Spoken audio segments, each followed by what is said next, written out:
has already introduced yourself.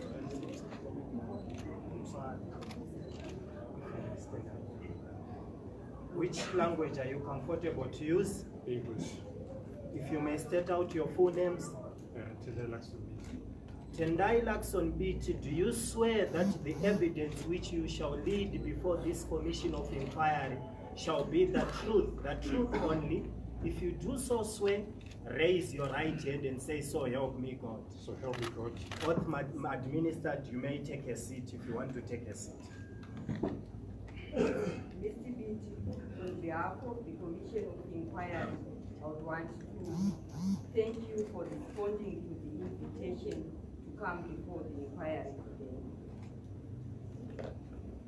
Thank you, and good afternoon to the commissioners. It is common cause that you are the Vice National Chairperson of the MDC Alliance. That is correct. And you are also the Member of Parliament for Harare East. That is correct. That is correct. And I understand you received the invitation from the Commission. And the reason why the Commission has called you is that certain evidence was laid before this Commission to the effect that before and on the day of the 1st of August, you made certain statements which could have incited the violence. But being a member, being a lawyer yourself, I believe you understand that this is not a court of law as such. We are not putting allegations in whether it's in criminal proceedings. But this is in order to allow you to respond to those allegations that were made. The Commission thought it would only be fair and just that you be allowed to respond to the said allegations. And it is in this spirit that we have been called. Would you have anything that you want the Commission to know with regard to the allegations?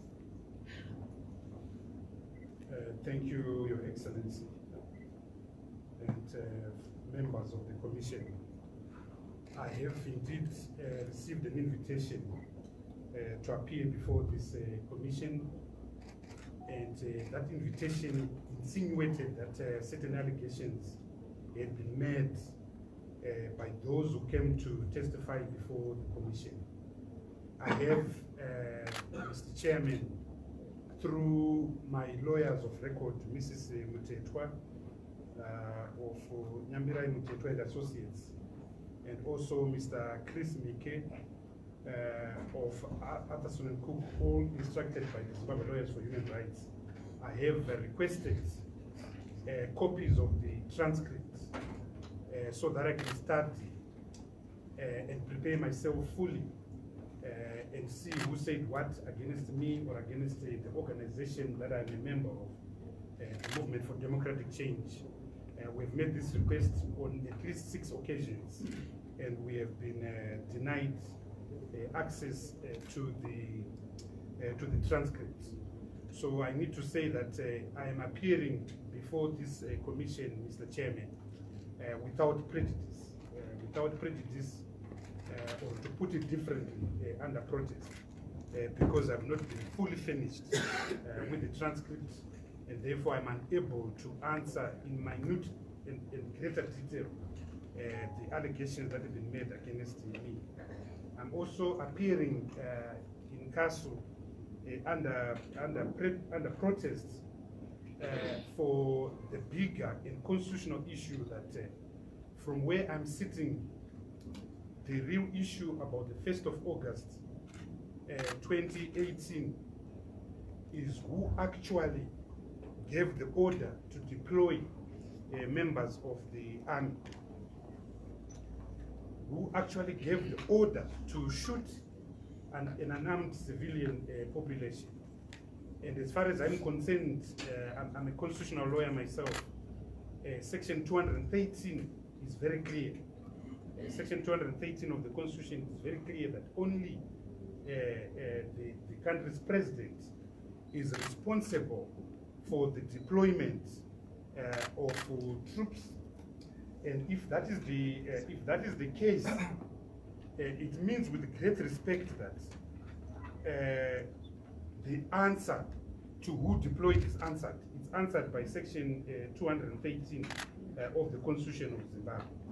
That being the case, Comrade Chairman, that being the case, the very same person who is constitutionally responsible for deploying troops cannot therefore call a commission of inquiry to in fact inquire into his own cause. He can't do that, he's conflicted.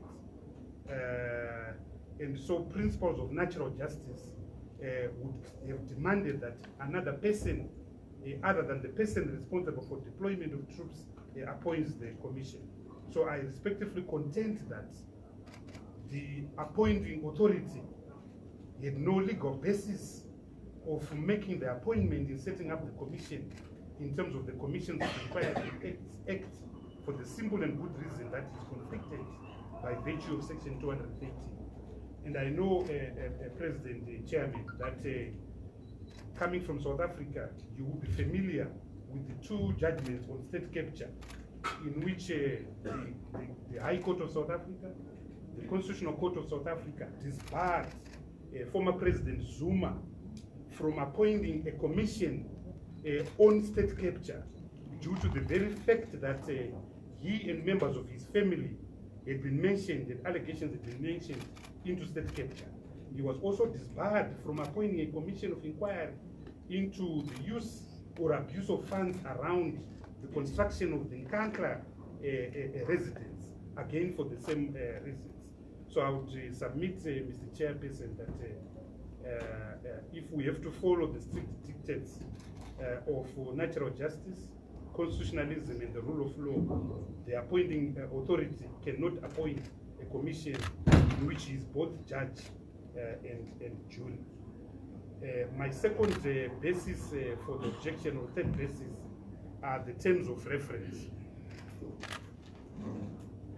I consider, Comrade Chairman, that the terms of reference are presumptive. I consider that the terms of reference create a conclusion, but that conclusion is one that ought to be the byproduct of this inquiry, of the factual inquiry. So just to read one, I'll just read one term of reference. It says, and this is term of reference B, to identify the actors and their leaders, their motive and strategy employed in the protest. Why is there an assumption that they were leaders in this meeting? Why is there an assumption that there was a motive? Why is there an assumption that there was a strategy? Because term of reference number B presupposes a pre-planned process, the execution and implementation of something that was planned somewhere by individuals. I would have thought, with great respect, that the simple term of reference is just one. Who ordered the troops out of the barrack on the 1st of August?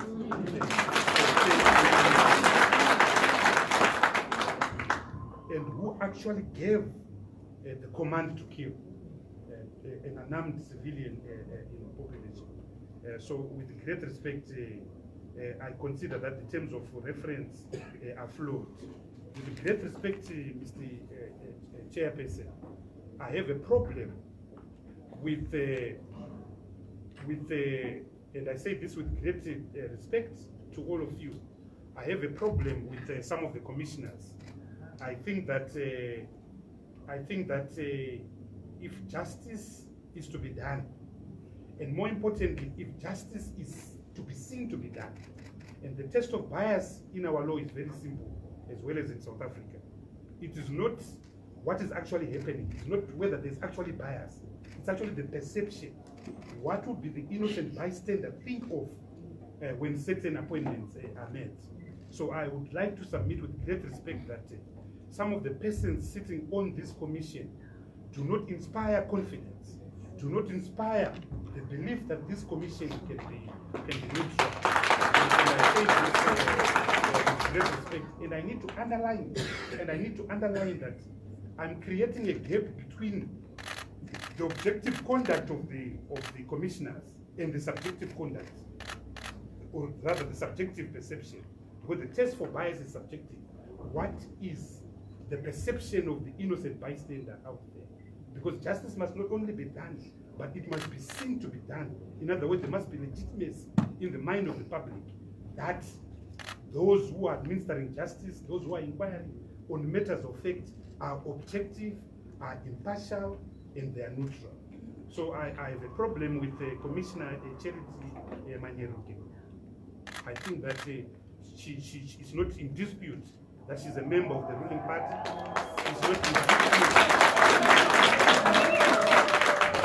It's not in dispute, with great respect, Comrade Chair, that before the 30th election, she appeared in recorded adverts or campaign material for the ruling party, pitching for Mr. Emerson Mnangagwa. So the question is not whether she will be biased. The question is what is the perception of persons outside, and certainly the perception is not correct. And I would have also have thought that in light of the fact that these allegations have been made against her, I would have thought that the decent thing for her as a self-respecting person would be simply to resign so that she doesn't put anyone in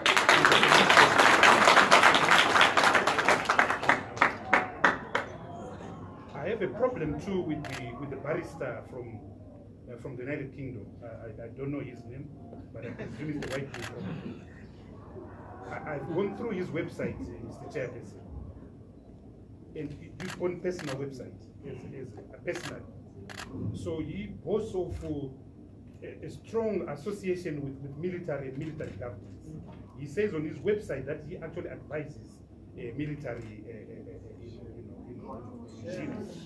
So I have a problem. Again, I don't know him. And the question is not whether he will actually be biased. The question is, what is the perception out there? What is the objective, subjective impression created by his presence? I also would like to know the criteria that he was chosen. There are probably over 1 million lawyers in the United Kingdom.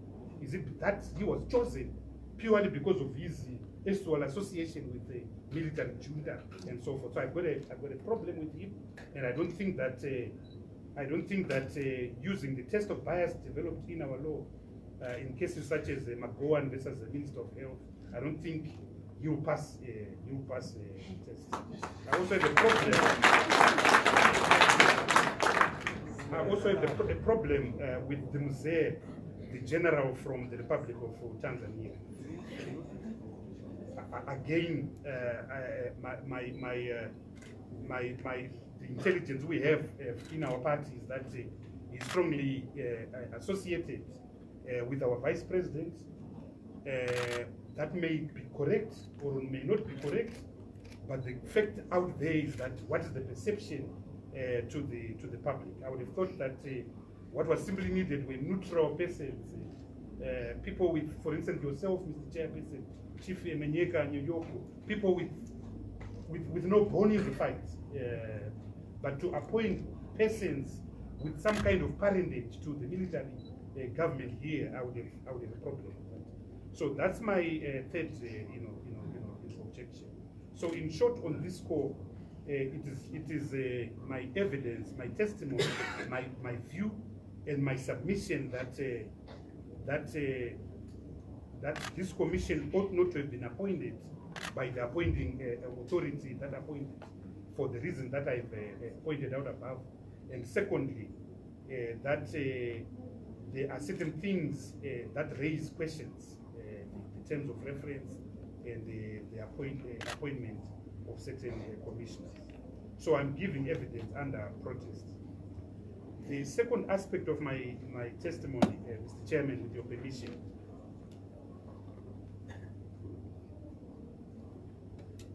I'm aware, with great respect, that you are looking at what happened on the 1st of August 2018. But I think that it will be remiss for the Commission to see the 1st of August 2018 in isolation. And I would like to submit, Mr. Chairman, that 2018 does not, 1st August 2018 does not occur in isolation. It is connected to a long, sad, heinous history of violence in this country. And violence that just doesn't start in 1980, but perhaps starts when Zimbabwe as a modern state is founded in 1888 or 1890. And I would like to submit, Mr. Chairman, and testify that the history of Zimbabwe has been a history founded on violence, founded upon a matrix in which those who have the monopoly of the armed wings of the state, namely the military, have used the same to reproduce a political order in Zimbabwe. And that at all material times during the history of our country, force, coercion, and violence has always been used to reproduce and maintain political power in Zimbabwe. Therefore, the 1st of August 2018, if justice is to be done to it, must be connected to events that have happened in our history. And I would like to submit, Mr. Chairperson, that if you look at our history, again from 1888, when King Lobengula signed the Motlanthe Treaty, this country has not gone for a period of more than 15 years uninterrupted without violence, without force being used against the people of Zimbabwe. And I'm going to quickly run through this historical connection, just to illustrate that this, at all material times, has been a very violent state, in respect of which coercion is used against the people to reproduce a certain political order, in which to push the agenda of power retention, either by the colonial establishment or by the post-colonial establishment. And you recall, Mr. Chairman, and Professor Maduku knows a lot about what I'm talking about. He has written a lot about it. We had the Motlanthe Treaty in 1888, followed by the Rad concession, followed by the granting of a royal charter to the British Southern African Company, BSAC, led by Cecil John Rhodes. The charter gave Cecil Rhodes, or his company, the capacity to pass ordinances or law in this country. It also gave him the unfettered right over our land and over our minerals. And so soon after the granting of this charter in 1889, an entire army was unleashed on the people of Zimbabwe from Matabeleland all the way to what was then known as Mashonaland. So violence was at the genesis of this state. Then you had violence continuing all the way to the death or surrender or capture, historians are not very agreed, of King Lobengula in 1894. Then you had resistance by black people, leading to what many call the first Chimurenga, but in fact it's not, the so-called rebellion of 1896. That's violence. This violence, Comrade Chairperson, continued all the way to 1912. And in 1914, the various contestations between black people who were saying this is our land and that neither the Moffat Treaty or the Rad Concession gave you a sovereignty over our lands, and the contestations of the company, the roads company saying this is our land, the contestations of the crown saying this is also our land because we gave you, the company, the right to preside over it through the Royal Charter of 1889. Those contestations were heard in by the Privy Council in a case called INRE Southern Rhodesia in 1940.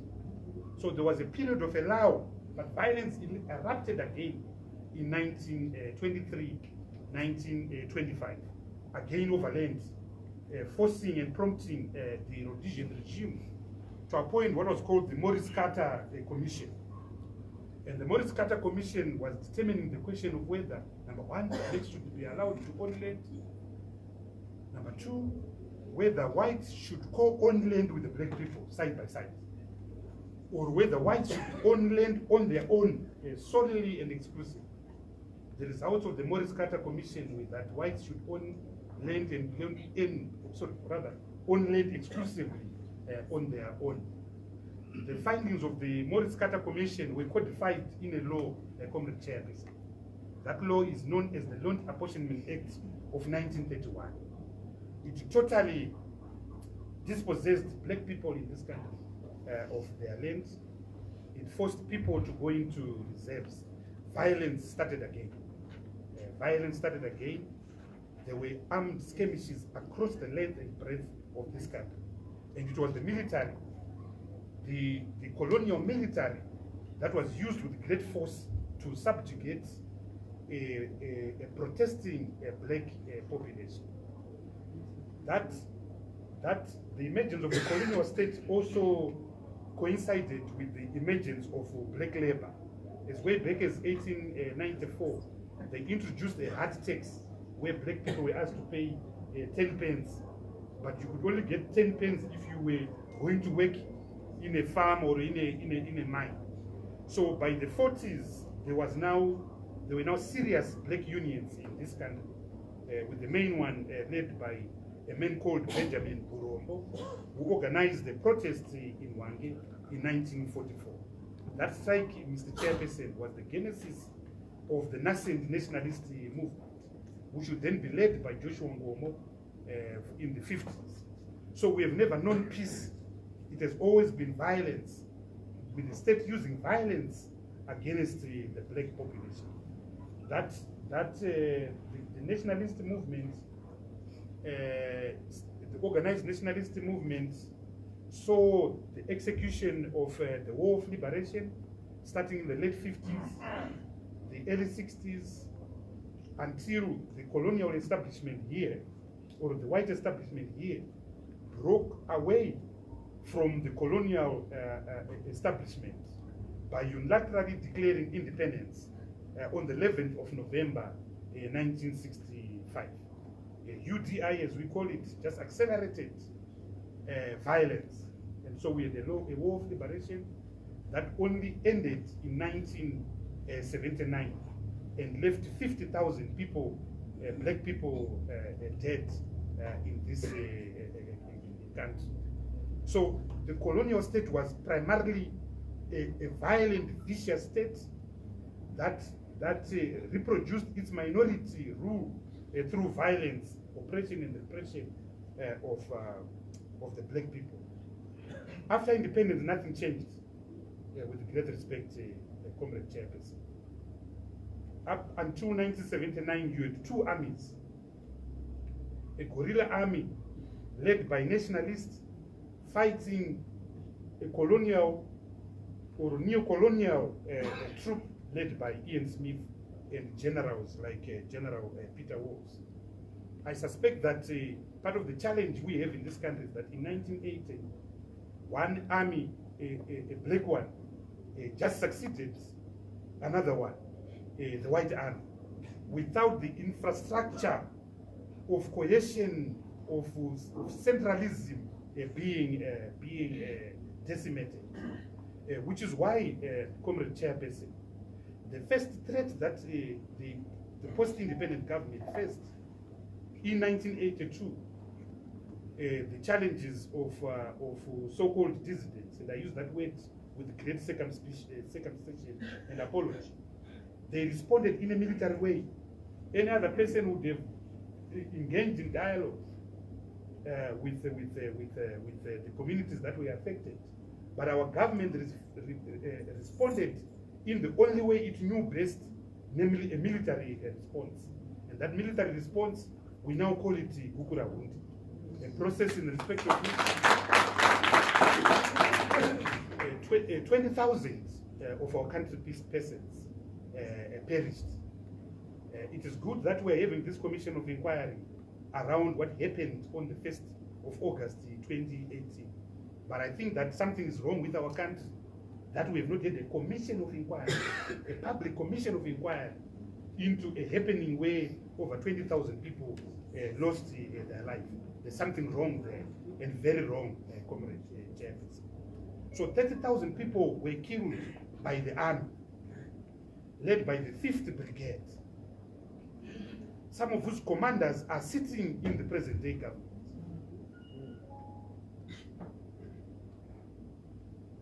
Directed by cabinet ministers, some of whom are sitting in the present-day government.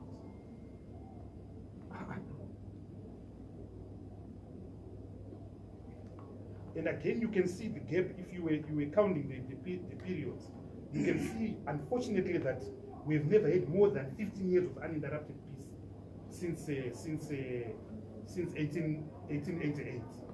And in fact, Mr. Chairman, if you had time, I would actually argue that we have never had peace since 1450. It has just been violence. It has just been violence. So, after Gukura Hundi, and I want to say that between 1980 and 1990, there was serious political violence as well against the Zapo people, against the UANC people. I grew up in a township called Zvarese. Our neighbors' houses were stoned for supporting Bishop Mzoliwa's UANC. This is something that I personally witnessed as a little boy in the ghetto. So they've always been political violence in this country.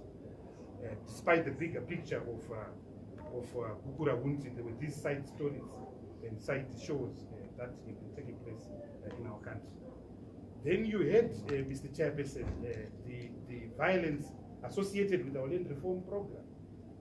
And I submit that whilst no one can question the imperative of land reform in this country, I would like to submit that the violence that associated our land reform program was totally unnecessary, absolutely unnecessary. The lives of black workers were lost, the lives of commercial farm owners were lost, the lives of livestock, dogs, cats were lost during that exercise. An exercise which is still continuing. 20 years after the land reform program, we are still occupying farms, even as I'm talking to you right now. In 1999,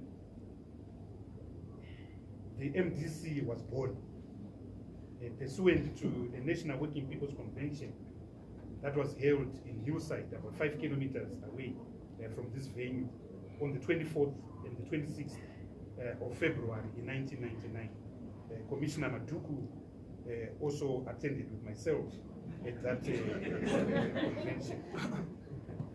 The formation of the MDC as the first real threat from an organized democratic political opposition ushered into Zimbabwe a new kind of violence. A new kind of violence.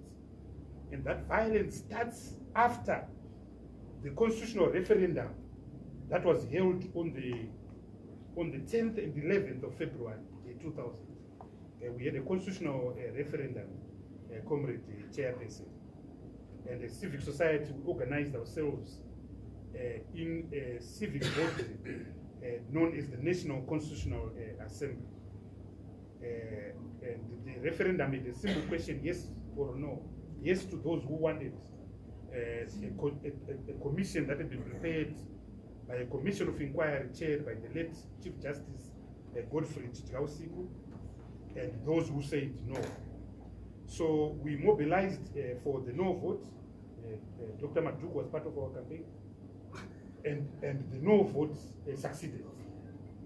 This was the first time in the history of our country, Comrade Chairperson, that the government and indeed the ruling party had lost in any plebiscite, in any referendum, in any election.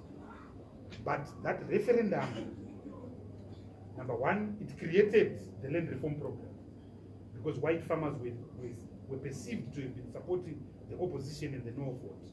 So as I said, the referendum was on the 11th of February 2000. The first farm occupations took place a few days later on the 14th of February 2000. So there's actually a connection which is uncontested, which is undisputed, between ZANU-PF's loss in the constitutional referendum and the violence that started and emerged and has been a permanent part of our infrastructure from 2000. We saw massive violence afterwards, political violence. In 2000, we lost a number of activities from our party, people like Talent Mabika, Chiminya, and so forth. I'm going to speak about the people that we have lost later on, but there was massive violence against our movement. We went to an election on the 26th of June 2000, where our young movement did extremely well. Out of the contested 120 seats, we actually won 58 seats. But ZANU only managed to get a decent majority because at the time the president could appoint 20 extra members of parliament. And I need to say that we took, of the seats that we lost, we took 15 of them, or rather, we took many of them. We filed election petitions before the High Court. And at the High Court level, we actually won 15 election petitions. So that our result would have been 58 plus the 15, and would have been the majority party in 2000.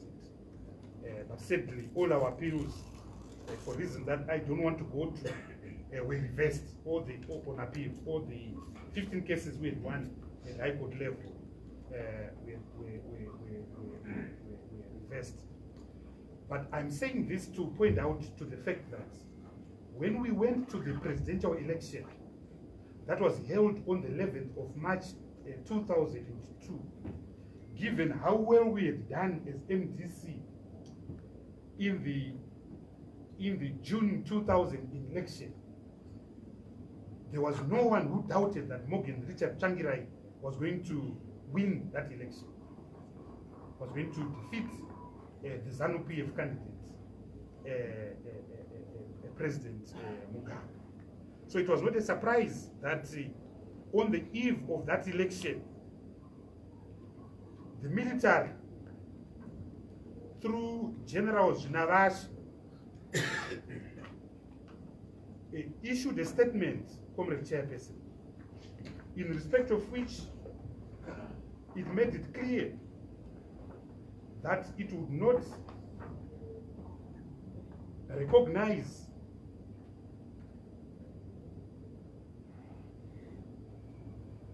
any result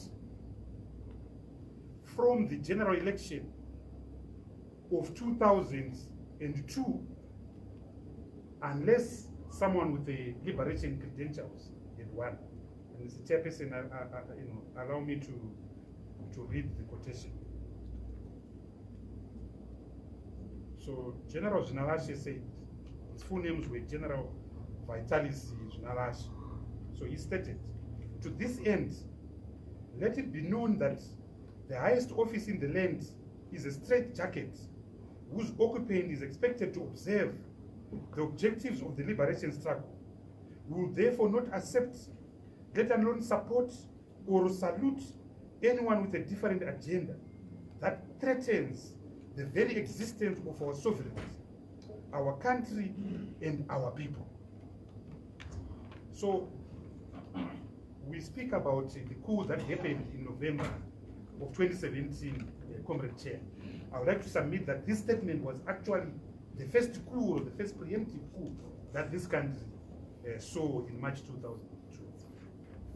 And you know, Mr. Chairperson, that President Mbeki appointed a commission of inquiry led by General Kampepe into the 2002 election, which was released. Your government, the South African government, didn't want to release it, but fortunately, litigation released it. And the findings of the Kampepe report was that the election was not free and fair, and that Morgan Tsvangirai had won that election, the 2002 election. And these statements, Comrade Chairperson, have been repeated over and over again. On the 29th of November 2010, the Commissioner General of the Police, Augustine Chihuli, I don't know where he is at the present moment.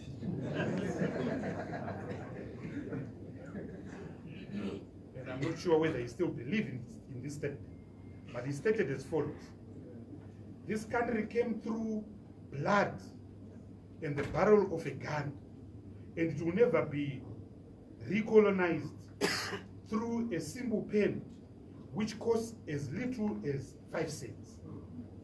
That's a member of the security forces who, in terms of section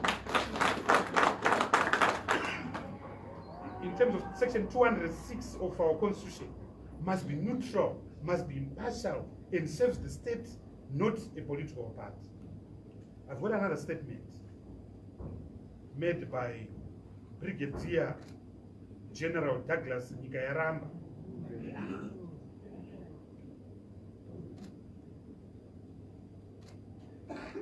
This is what he said in 2011.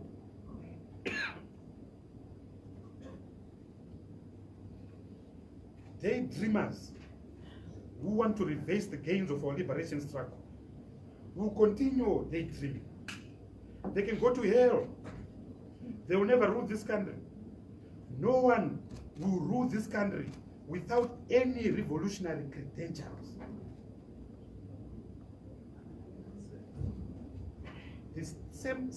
The same statement, Comrade Chairperson, or a similar statement was repeated at a rally by ZANU-PF in Murombezi this very Saturday. This past Saturday, the Vice President of the country, the esteemed Chiwenga, General Chiwenga, made more or less the same statements that Advocate Nelson Chamisa and others like myself are daydreamers. That there is no vacancy and there will never be a vacancy in the presidency. So this is consistent. This is consistent, Comrade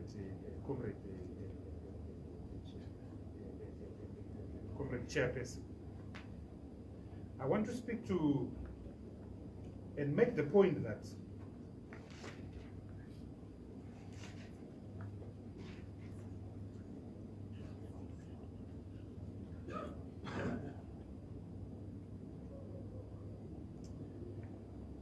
it is us, the ordinary men and women of Zimbabwe, who have been the victims of violence.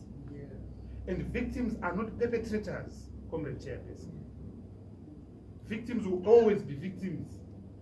We don't hold state power. We don't control the armed organs of the state. We're just poor victims. In 1999, we formed a movement. That movement was founded on constitutionalism. That movement was founded on peace. That movement was founded on the rule of law. And it had to be, historically, Mr. Chairperson, because what we were fighting, what we were trying to remove was violence, was unconstitutionalism, was the abuse of the rule of law. So the MDC could never have been anything else Because the mischief that led to the formation of the MDC was this wrong, terrible picture of violence, of capture, of a predatory state, of a toxic state. And so, despite temptations, we've remained loyal to the values of constitutionalism, of the rule of law, and of peaceful democratic change in Zimbabwe. And we've refused, Comrade Chairperson, we've refused the temptation, because oftentimes the path to democracy becomes long and painful. Oftentimes it becomes very painful. And our struggle has been long. We've been in the trenches since 1999. So oftentimes it's easy to forget the bigger picture. But we have refused and remained steadfast in the path of peaceful change, democratic change to our country. Mr. Chairperson, I've got a roll of honor. We call it the roll of honor. This list has got over 3,000 people that we have lost over the years at the hands of ZANU.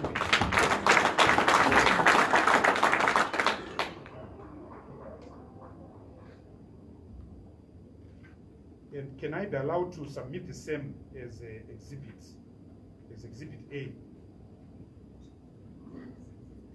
And I'm just going to highlight some of the key characters we have lost.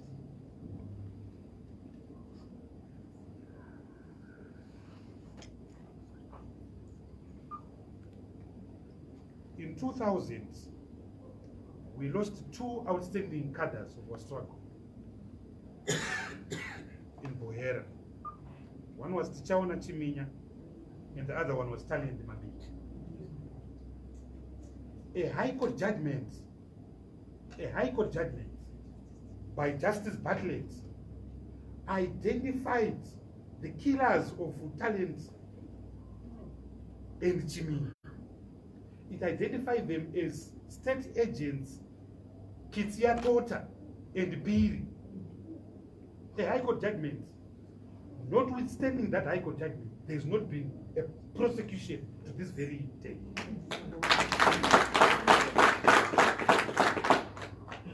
And I know that Piri is roaming somewhere in Chipinda. I think he's farming in Chipinda. I don't know where Kitsia Tota is, but he's roaming somewhere in Zimbabwe. There's been no prosecution. Another sad case, Mr. Chairperson, is the case of Tonderai Sergeant Ndira, a brilliant, fine young man who hailed from the dusty town of Mavuku.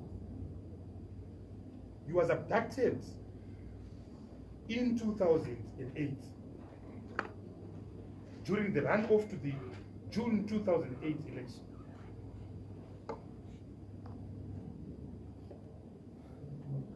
He was killed in Goromons. He was a big man physically. He was a big man, he was a big boy, very athletic. When his body was found, Comrade Chairperson, his remains could only fill a 5-kilogram packet of roller meat. And his father was only able to identify his remains at Parengatwa Hospital because of a copper bangle that he put on his right hand side. Otherwise, everything had been destroyed and crushed. In 2008.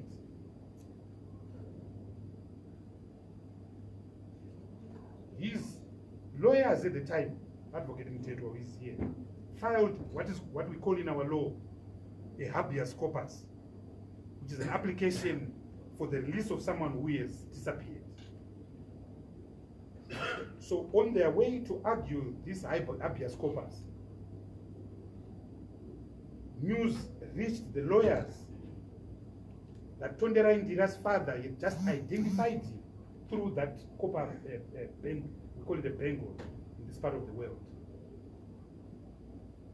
The matter was heard before Justice Ben Khatwai, who is now a judge of our Constitutional Court.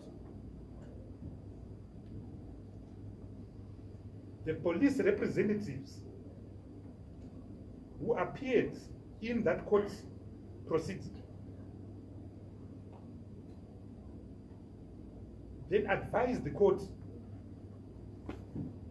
that this court application is now unnecessary and it has to be concluded as a matter of urgency, because we are going to give Tondera Indira a pauper's burial the following day without a post-mortem.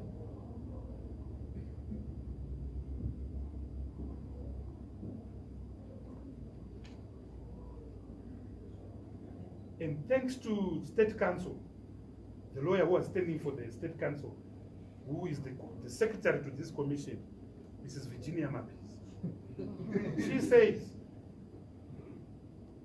there are things that my conscience would allow me to do.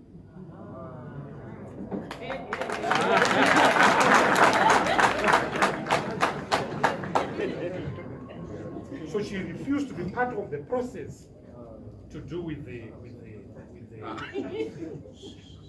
pauper's burial. 2008 was terrible. 2008 was terrible. We lost hundreds of cadres in violence that was perpetrated by the army against the opposition. Because our crime was simple. We had dared to win the election that was held on the 28th of March in the year of our Lord 2008. This violence was most severe in headlands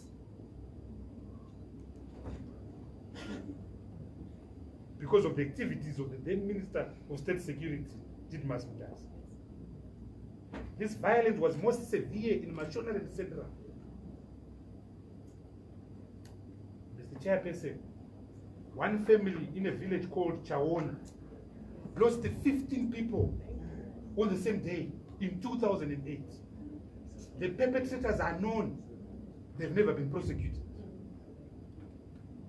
Mr. Chairperson, allow me to submit as Exhibit B. Exhibit A is the roll of honor. Exhibit B is an affidavit that was prepared by Hilton Chironga in the Constitutional Court of Zimbabwe in case number CCZ 42 of 2018. This affidavit was signed on the 3rd of June 2015. What Mr. Chironga was trying to do, and Mr. Rashid Stewart Mahia, the applicant in this matter, we have in our constitution, Comrade Chair, there's a provision in section 210 of the Constitution of Zimbabwe, the setting up of an independent complaints mechanisms against the security forces. Notwithstanding that our constitution became law in 2013, the powers that be have refused to actualize through the enactment of an act of parliament this commission. So what Mr. Chironga did was he took the government to court, the Minister of Home Affairs, the Minister of Defense, and the government of the Republic of Zimbabwe to say, look, please actualize this commission. There are many commissions which we have not, but this is one of them. To justify his local standard, to justify why he had legal footing to bring this application, he had to tell his story. He was a victim of the 2008 violence. And I'm just going to read a few paragraphs from his affidavit. That is before the Constitutional Court. We argued this matter 3 years ago. The Constitutional Court has not handed down judgment. But I'll just read 3 paragraphs to capture the violence in our system. So I'll read from paragraph 8.4. So he says, in my own case, I have a special interest in bringing the instant application. On the 20th of June 2008, I was at home, that is Musiwa village, close to Nyachuru School, Mazoe in Ward 11, sleeping with my family.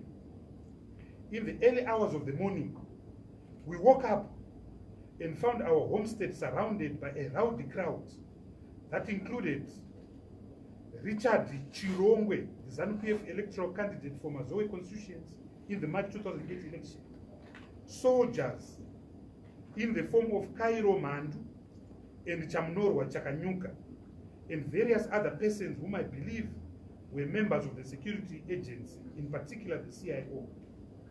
At our homestead was myself, my brother Taingwa Gibbs Chirongo, who had been elected on an MDC ticket as councillor for Ward 11 in the national election that was held on the 28th of March 2008. Also present was my mother, Nelia Chironga, my sister, Susan Chironga, and two of my uncles, Joel Ngwani and Hama Madamombe. Richard Chirongwe and his team proceeded to open fire on us. My brother, Taingwa Gibbs Chironga, was shot and killed, and he died on the spot. The rest of us froze in our steps, and Richard Chirongwe's team started assaulting us viciously. My two uncles, Joel and Hama, had their heads hit on the rocks, with the result that they too died on the spot at that very moment. My mother, my sister, and myself were severely beaten. So brutal were the assailants that they even forced us to drink a herbicide known as paraquat. Fortunately, we did not swallow the same. In my case, my tongue is now permanently lacerated, and I've nearly lost my tongue as a result of the paraquat. My brother did not have any children, but my uncle Joel was married and had 4 children. My uncle Hama was married and had 7 children. As of the present moment, I'm looking after the dependents of the aforesaid deceased. We reported the matter to the Zimbabwe Republic Police, but instead, we were in fact arrested and incarcerated for making the report. Now, Mr. Chairperson, this is a ubiquitous story in this country. This is a ubiquitous story in this country.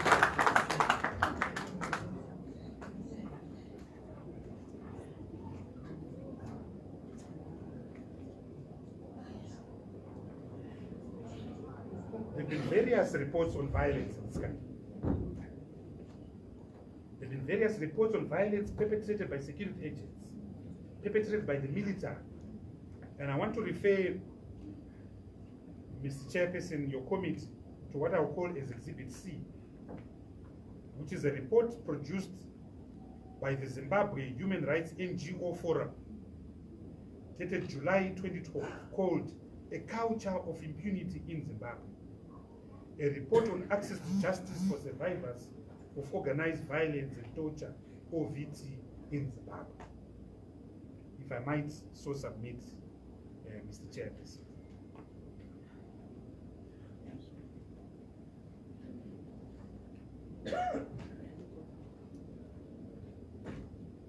The violence on our people has also been noted and recorded in our law reports.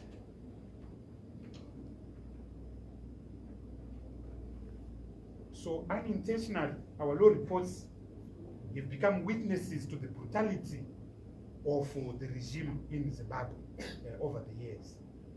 And allow me, Mr. Chairperson, to just go through a few of the cases that are reported.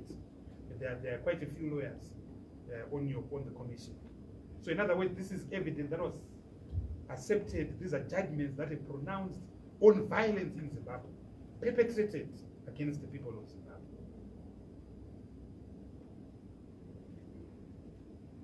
One of the worst cases of political violence is a case called Mberengwa West election petition. The citation, I know there are lawyers amongst you, is 2002, Volume 1, Zimbabwe Law Report, page 233. There was serious violence in this constituency against the MTC candidate, Sekai Wole, and other MTC members. That violence was principally done by security agents and a war veteran known as Pikichitor. You will find these facts in that judgment. Another judgment I want to refer to is the case of Chauke versus Mara.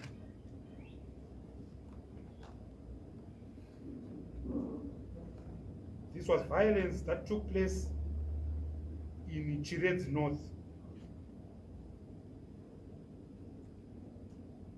The case deals with serious cases of illegal electoral practices, violence.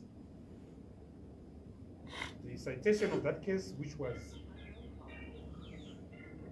later heard on appeal by our current Chief Justice, and of concern, Mr. Chairperson, is the violence against women. Our violence is indiscriminate. You would have thought that there is gender respect. There isn't. So you will see in this case serious violence on women. The citation of Chauke versus Mare is judgment number SC 147 of 2007.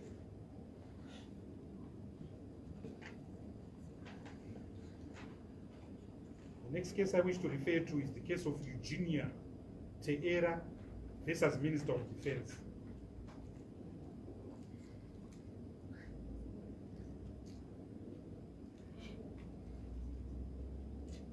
The citation is High Court Harare 21 of 2007.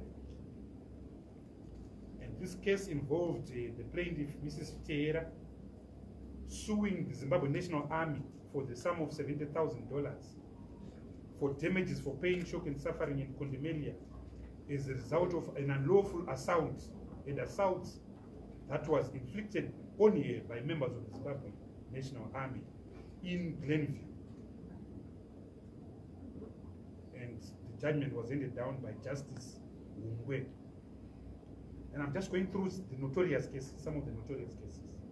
Another very notorious case is the case of Justina Mkoko versus the Attorney General.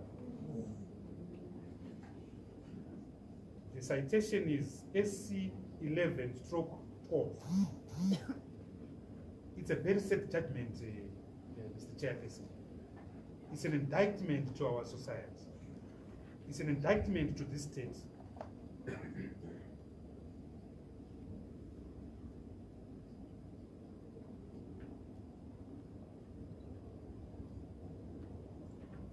What happened there was that the applicant Justina Mkoko was abducted and tortured for months by security agents. Tortured for months by security agents. After months, she was then following this habeas corpus application that I've referred to. She was then released. When she was released, it was established that she had not been in the custody of the Zimbabwe Republic Police. And that is very significant because the only people allowed constitutionally to arrest on reasonable suspicion of the commission of an offense are members of the police. It was established that she had not been detained by the police.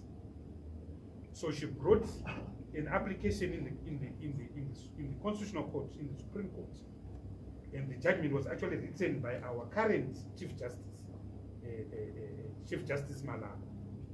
She argued that the right to dignity, codified in Section 51 of our Constitution, the right not to be subjected to torture, cruel, or degrading treatment, codified in Section 53 of the Constitution of Zimbabwe, had been breached.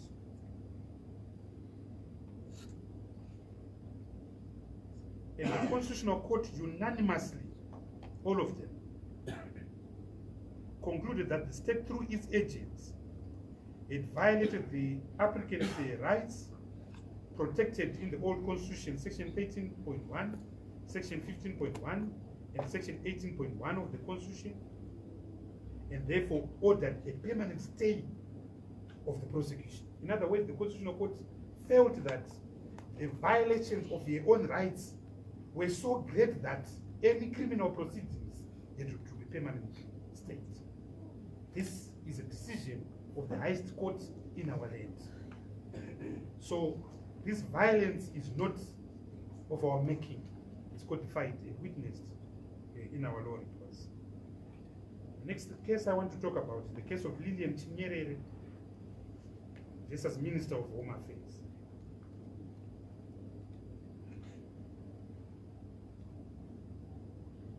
The citation is HC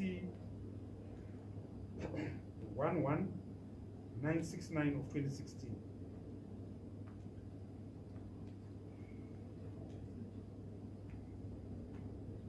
Just listen to the facts, Comrade Chair. On the 26th of August 2016, Lillian Chinyerere, a woman aged 64, was sitting near the Rotondo Magistrate Court when she was assaulted heavily by armed riot police officers. They were kicking her, and some were beating her with truncheons. And it goes on and on and on. This is the violence that takes place in our society. Another case I want to refer to is the case of Vainan Glove and 5 others versus Officer Mazarura and 2 others. The citation is GL 467 stroke 472 stroke 50.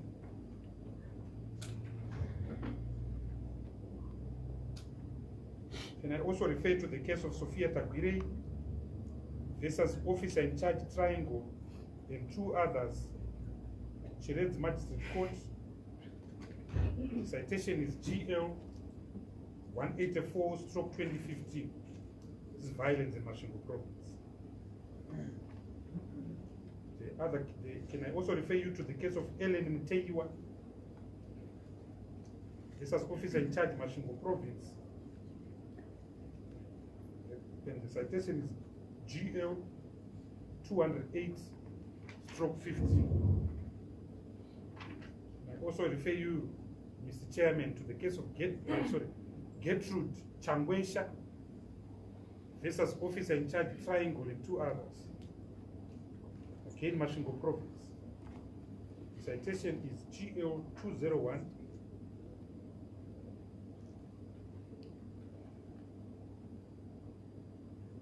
stroke 15.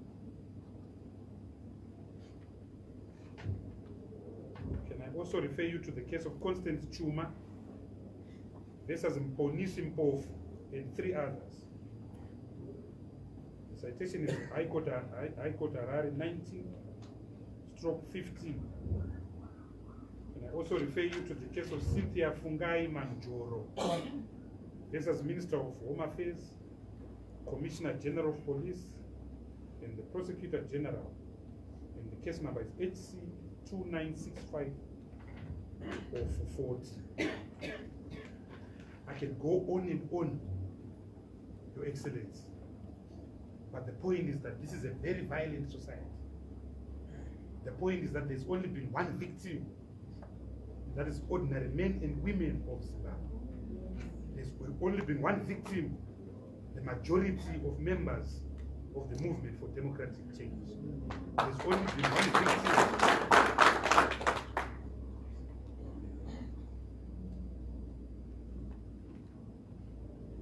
On the 11th of March 2007,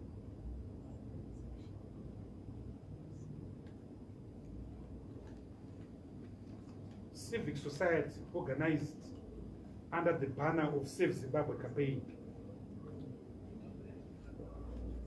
organized a peace march in Zimbabwe.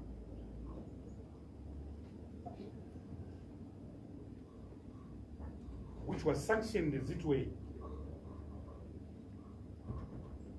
by the police in terms of Section 6 of the Public Order Security Act, POSA. I was part of that crowd. Professor Maduka was part of that crowd. The peace march was supposed to take place at Zimbabwe grounds in Highfield. Zimbabwe Grounds is a famous ground that we use here in Harare in particular, with the liberation people or us pro-democracy people. It's like the home of our freedom. We were arrested, Comrade Chair, and placed inside a police station, Machipisa police station, in broad daylight. We were, to say assaulted is an understatement. We were butchered by members of the Zimbabwe Republic Police in broad daylight. They were using anything and everything that they could use. The Shambo, Comrade Chairperson, I don't know who invented that Shambo.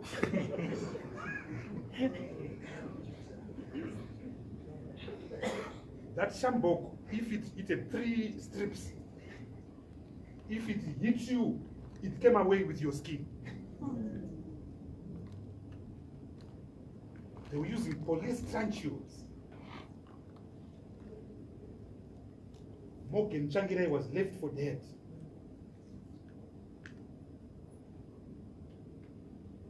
The person who was assaulted, second best if there is such a term, was Professor Maduku there.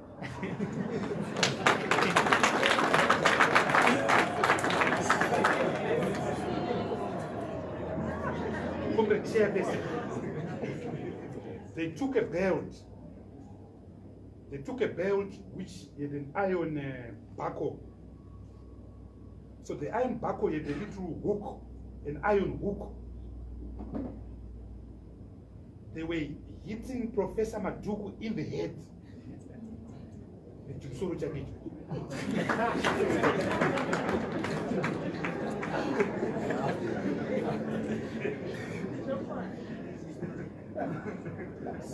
They were referring to his head, saying his head. Yes. Yeah. When they were beating me, they were referring to my mouth. This one talks too much. But in the case of Professor Maduku, they were referring to his head. And they were hitting him. And the blood just oozed out of his head.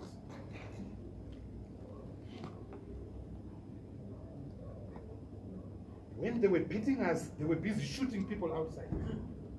Gifty Tandari was shot on that particular day, the 11th of March, 2007.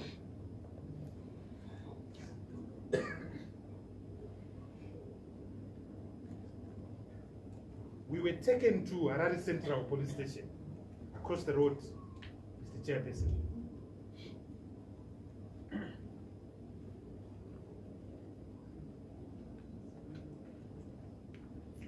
I'm not a medical doctor. So at that time, the wounds in Dr. Maduku's head had clotted. So not being a medical doctor, I took him to a tape. We couldn't move Dr. Morgan Changirai. We thought he was dead. None of us could go near. He was just lying in the road at Harare Central Police Station. But with Dr. Maduku, I actually took him personally to a tape, knowing that you don't do that. So I removed my shoe and took my socks and started washing him. But that cloth now opened and blood just came out. That man over there.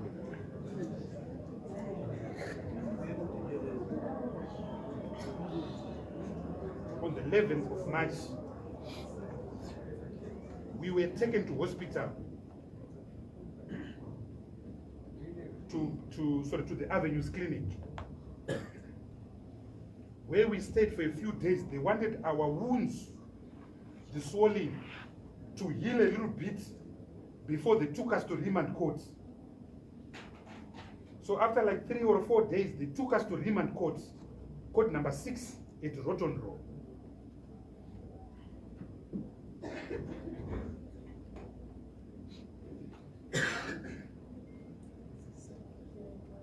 When we were taken in court, something that I've never seen happened. both the magistrate and the prosecutor, Miss Yambi, she's very senior in the National Prosecuting Authority, both the magistrate and the prosecutor broke down and refused to hear our case and said, go back to hospital. Yeah. So we went back again to the avenues. So we are the victims, Comrade Chairperson. We are the victims of brutal violence by a brutal state.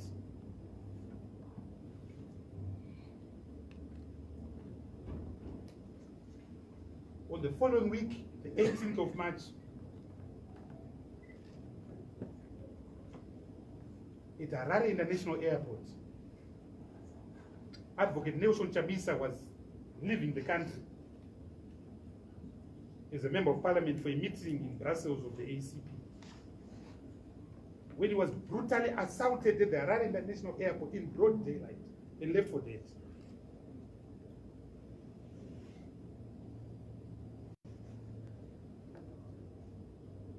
By the same regime.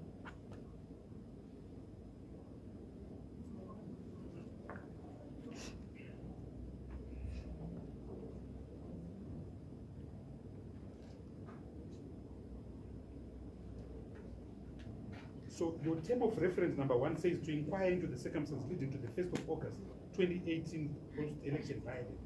These are the circumstances, Comrade Chairperson. These are the circumstances. We are dealing with a violent state, a state that has no respect to the dignity of the person, a state that has no respect to the right to life codified in Section 48 of the Constitution of Zimbabwe. A violent state, a predatory state.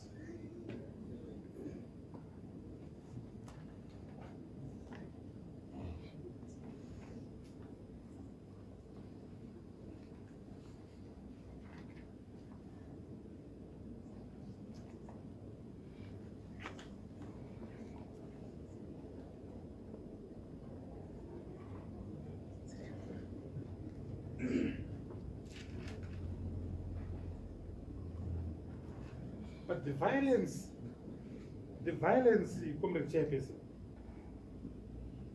the violence of ZANU-PF has not been monopolized to us in the democratic movement and to ordinary people in Zimbabwe. It has also been violence targeted at internal forces.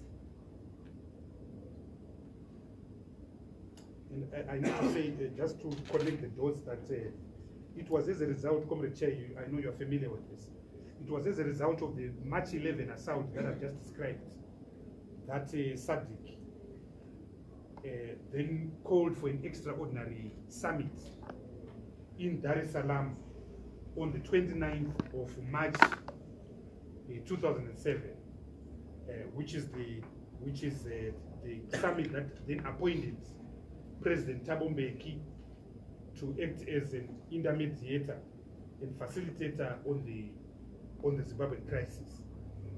Mr. Chair, I know you chaired the tail end of that mandate when on the 23rd of January 2009, you presided over an extraordinary summit of SADC that gave birth to the Government of National Unity.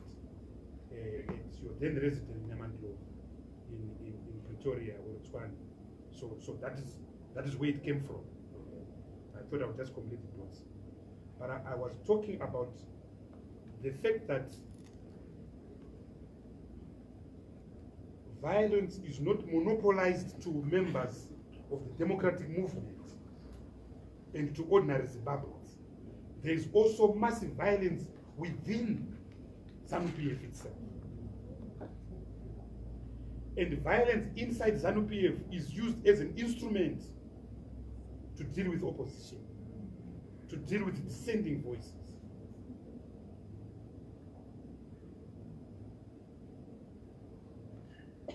On the 23rd of March 1975, the then leader of ZANU, Advocate Chairman Herbert Chitepo, was killed in Lusaka. There are various reports about who killed him, including books. But Mr. Chairperson, I know you know that the Zambian government set up a commission of inquiry, a judicial commission of inquiry,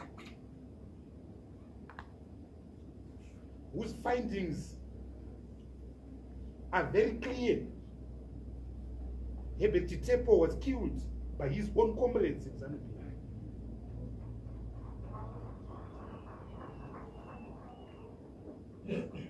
And you know that many nationalists were arrested. When you read the report, it's fascinating.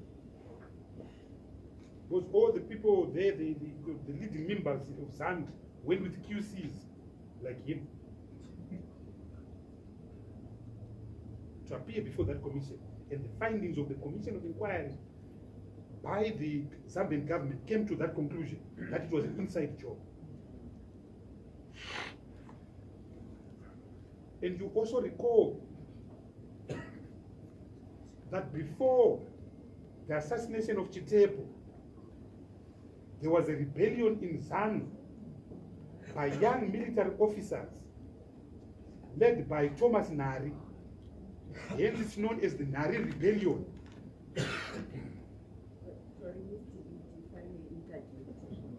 I was going to ask for you to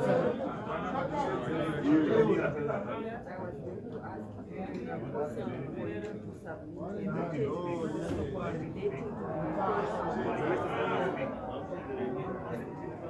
Respect Mr. Chairperson. People were given free room to give evidence. I have to have the same license.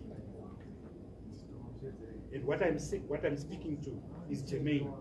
It's the circumstances. Term of reference A. The circumstances leading to 1 August. So I hope I can be allowed to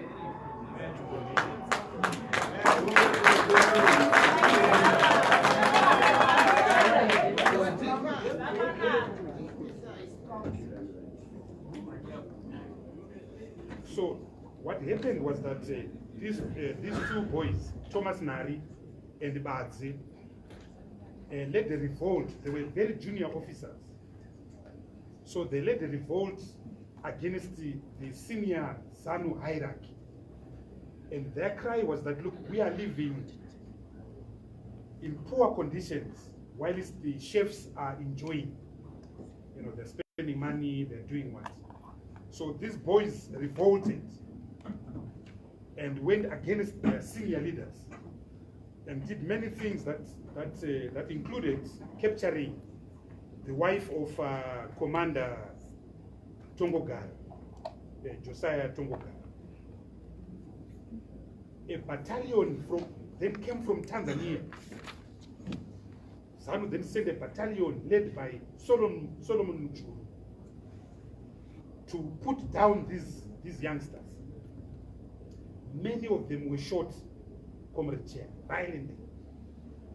But it is what happened to Padze and Thomas Nari that I want to talk about. So what happened was that when the rebellion was put down,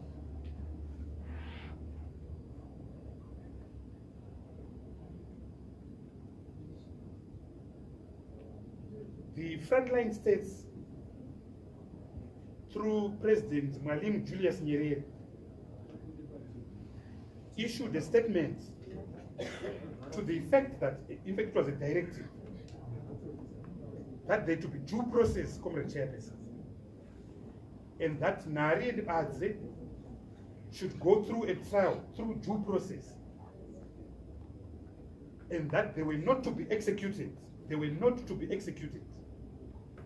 They were not to be executed. So they could be fired from the struggle, decommissioned from the struggle.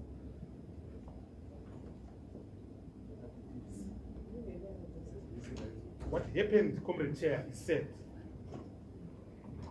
They were tried, they were convicted.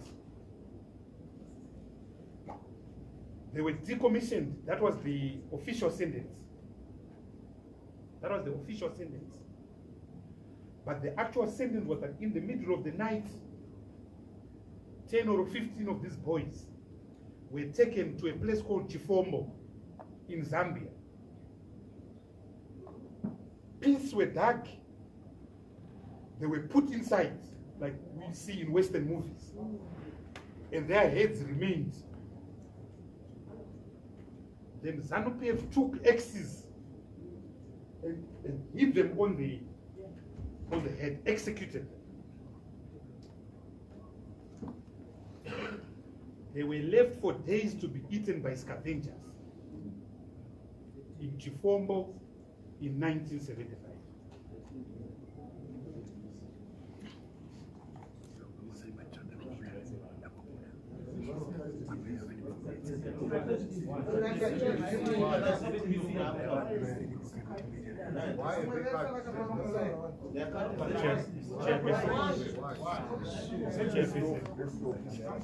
Chairperson, I'm being advised that Zimbabwe Broadcasting Corporation has cut its live coverage. So I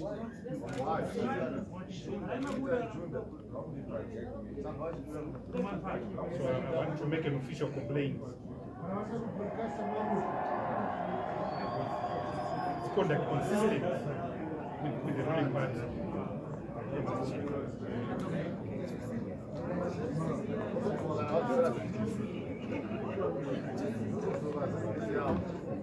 In 1977,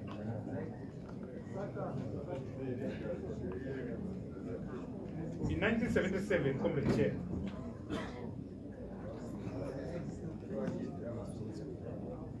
let me just give a quick what happened is that in 1975 the Mozambican front was opened.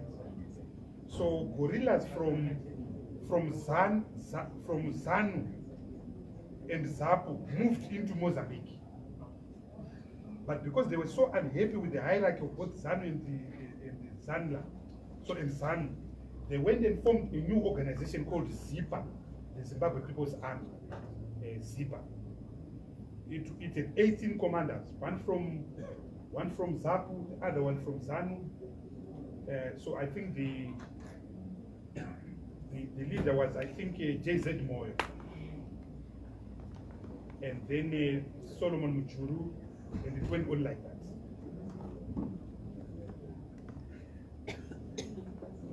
When President Mugabe was released from prison, ZIPA, Comrade Chairperson, did not recognize President Mugabe.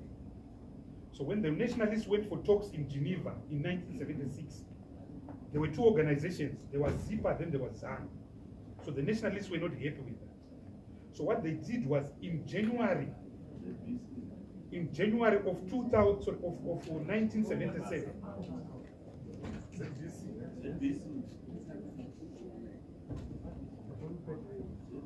I told Mr. Chairperson that ZBC is kind of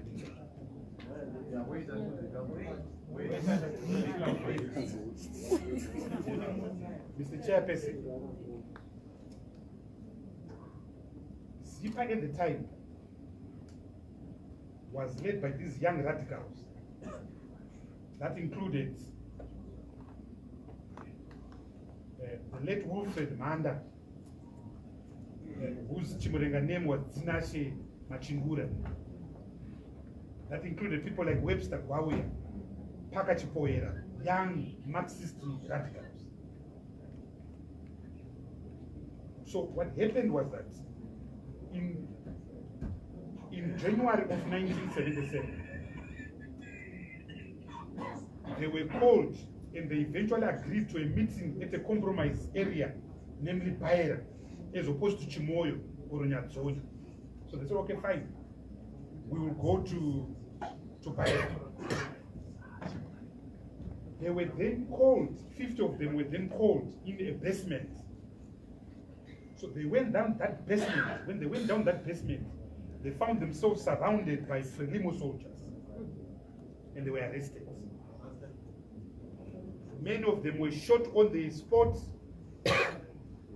Those that survived, like Wilfred Manda, Zinashe Machingura, He was only released and only came back to Zimbabwe in 1981.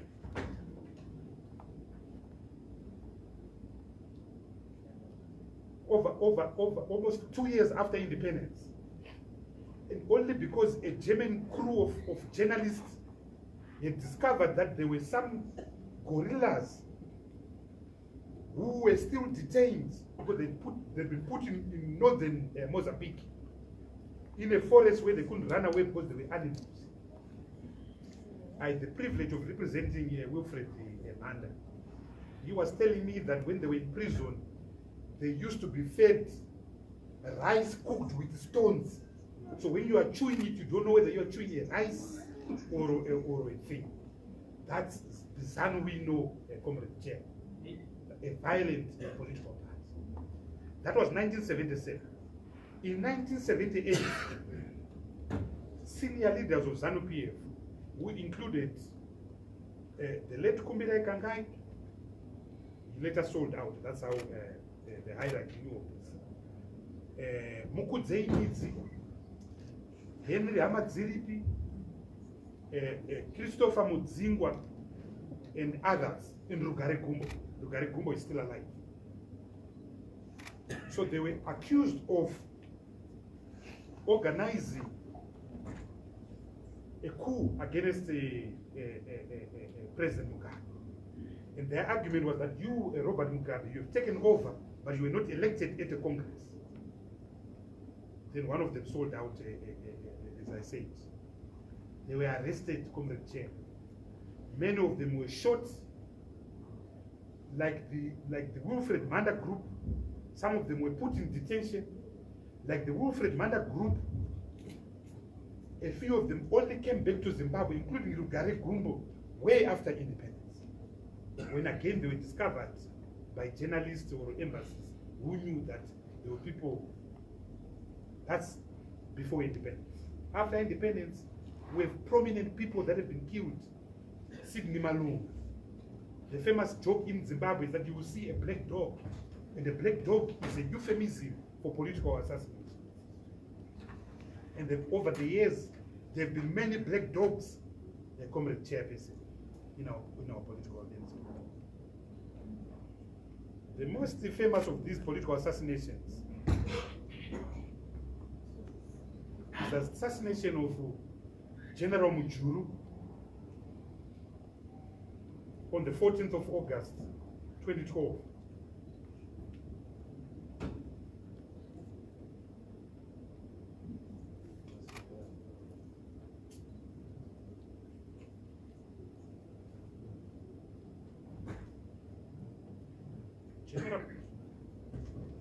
General Mujuru was found burnt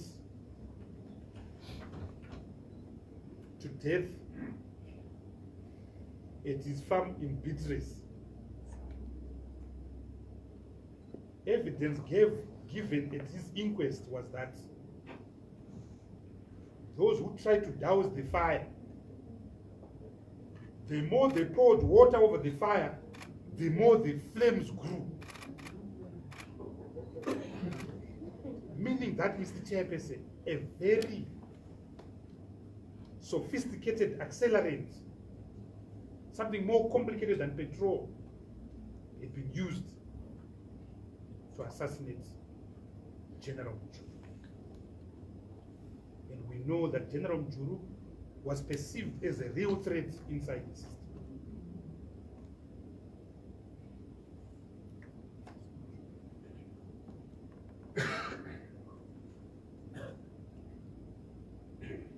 Go on and on internal violence. They've been violent inside ZANU-PF, they've been violent against us, against democratic forces. I want to refer, Mr. Chairperson, to the disappearance of Itai Dzamara on the 9th, I think 9th of March 2015. To date, Mr. Chairman, no one knows where he is. It is a duty in our constitution to protect the citizen. The the Constitution enjoins on the states the duty to protect the citizen.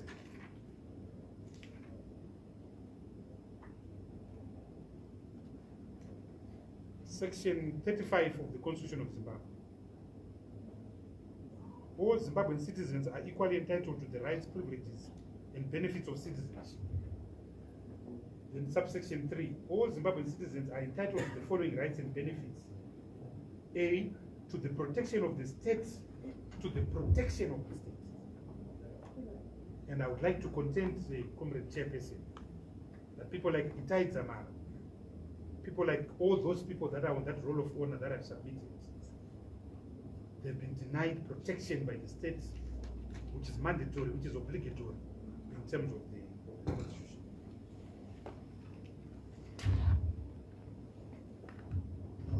Mr. Chairperson, we have been a very peaceful organization that believes in constitutional democratic change. And I want to run through you the history of peaceful constitutional resistance by the MDC, where no one was killed, where no one has been called, sorry, where the army has not been called. We've been in the trenches for a long time, peacefully, constitutional, without any violence, without things that happened on the 1st of August, 28.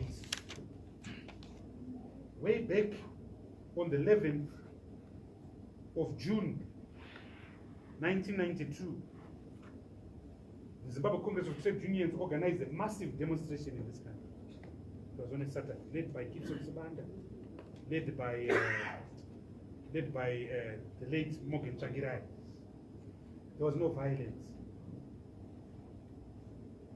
People were arrested, and those who were arrested then challenged the then Law and Order Maintenance Act and would say that you needed police permission before you demonstrated, and the Constitutional Court agreed with that. On the 10th of March, on the 10th of December, on the 10th of December, 1998, 10th December, as you know, Comrade Chair, is International Human Rights Day. The Zimbabwe Congress of Trade Unions organized a massive stay-away, possibly the most successful we have ever had in the history of the labor movement. And we now, it was on a Tuesday, we now call it a Red Tuesday. Again, no one was killed, soldiers were not called for, the police contained this. The following year in March, we had other demonstrations against the proposed tax. No one was killed, the army was not called. In June of 2004, we organized what was called the final push. We called it the final push. So we naively thought that through a demonstration would remove this regime. So we organized this massive demonstration. ZANU countered that. They actually put more people than us. So the net result was that there were thousands and thousands of people in the streets of Zimbabwe. We, the demonstrators, were outnumbered.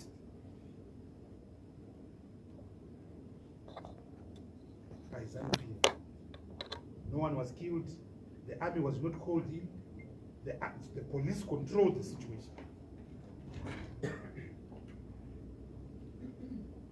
In May, in particular May 9 and May 10 of 2005, we organized what was called a broad front.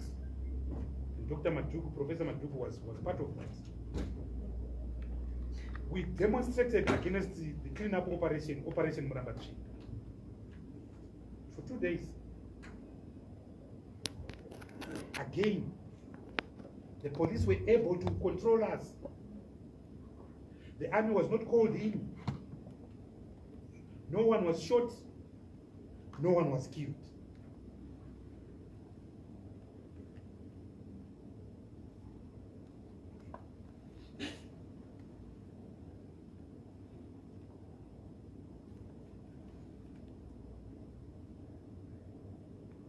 Then I come to the Save Zimbabwe campaign.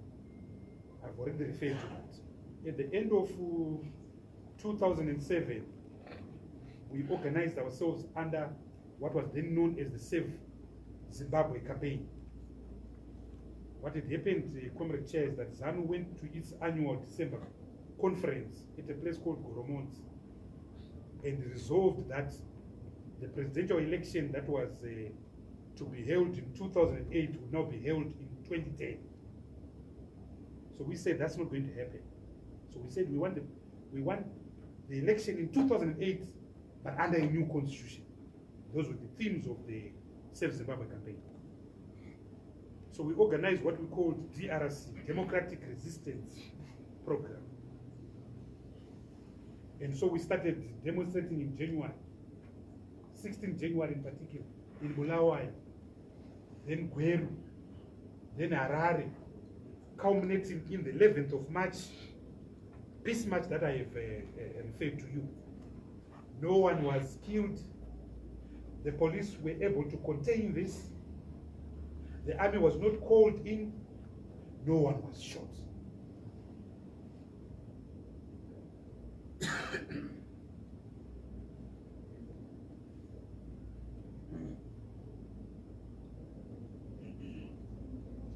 And there were many other demonstrations.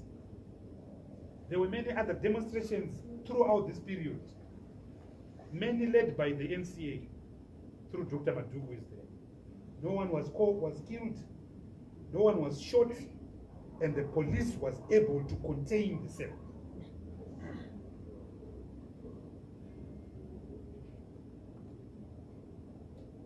In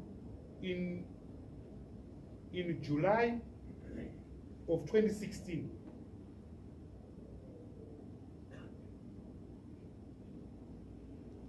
we organized ourselves under the banner of NERA,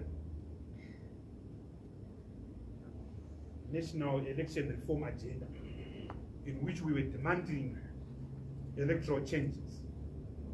NERA was expanded to include other parties. It became known as NERA. We organized demonstrations, Comrade Chairperson, a big one which was held on the 26th of August, 2016. Big demonstration. Again, the police were able to contain it. No one was shot. No single window pane was broken. The army was not called in. And it was because we were increasing the frequency of these demonstrations. That is when the government or the police, on the 1st of September 2016, banned for 3 months the happenings of the holding of public processions in Harare using Section 27 of the Public Order and Security Act. So we challenged that. Unfortunately, the Constitutional Court agreed with us. But again, no one was killed. On the 5th of June 2018, just this year, on the 5th of June 2018, a month before the election, as MDC Alliance, we organized a massive demonstration. There were probably 40,000 people, and there are videos, Comrade Chairperson. We marched from Africa Unity Square .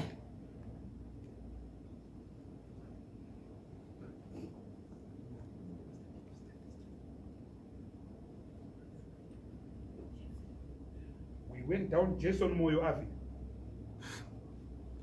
to the head office of the Zimbabwe Election Commission, ZEC. We stood there whilst our leaders went and handed a petition. We marched back this time through Samora Machel Avenue. Samora Machel Avenue is very significant because that's where the government offices are. Constitutional Court is, the High Court is, the Supreme Court is. No one was hurt, no one was injured. The closest we came to violence was that we did press-ups in the streets. Nothing else. The police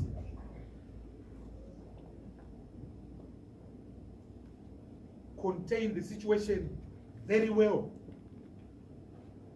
We were happy, we went to our homes, but we gave notice, Comrade Chairperson, we gave notice to the police that we were going to march in terms of the Public Order Security Act. We have never, in the history of the MDC, we have never carried out a demonstration in respect of which we have not provided for notification in terms of the Public Order Security Act, in respect of which we have not complied with the law. Because we have nothing to hide. We're not a guerrilla movement or a rebel movement.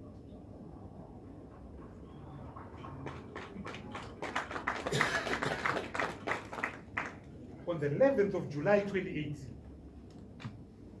a few weeks before the election, we gave notification of yet another procession.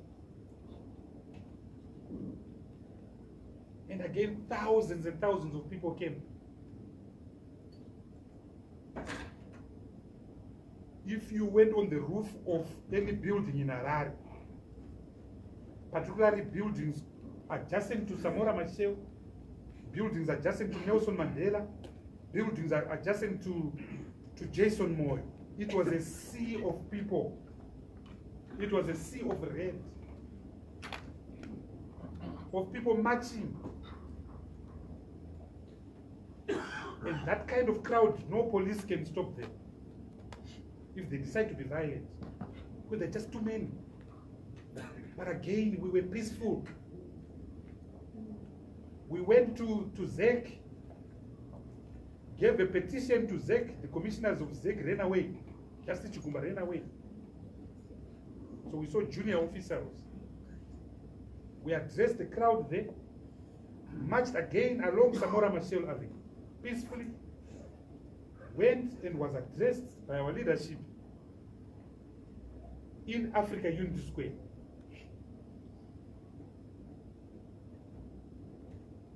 No window pane was broken. No vehicle was stoned. No shop was looted. The police were there, they controlled us. No one was shot, and the army was not called on by anyone.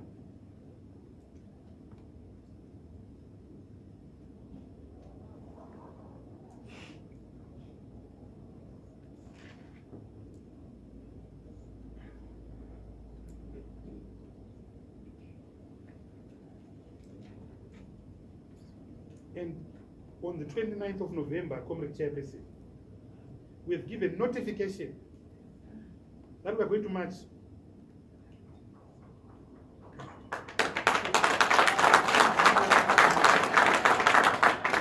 Again, peacefully. Again, constitutional. Because Section 59 of the Constitution says we have a right to demonstrate peacefully and constitutionally.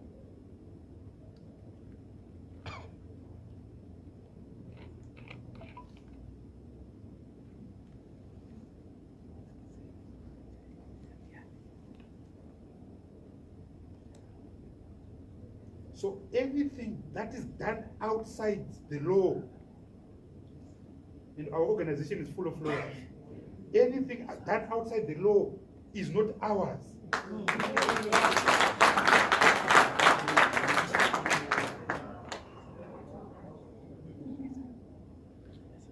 And we're not afraid of the law. We believe in the law, even though sometimes it lets us down, but we religiously believe in the law. And sometimes, Comrade Chair, we go to court knowing fully that we're going to lose. But we do so because we believe in the law. And that's what we have been for years and years and years and years and years. even when we were at university,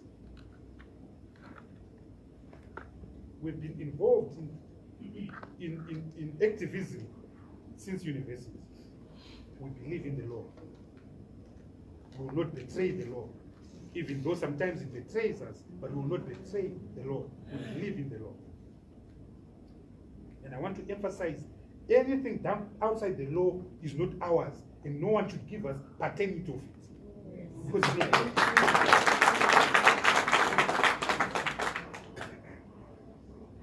So now I want to come to the 31st, sorry, the 30th of election and the 1st of August.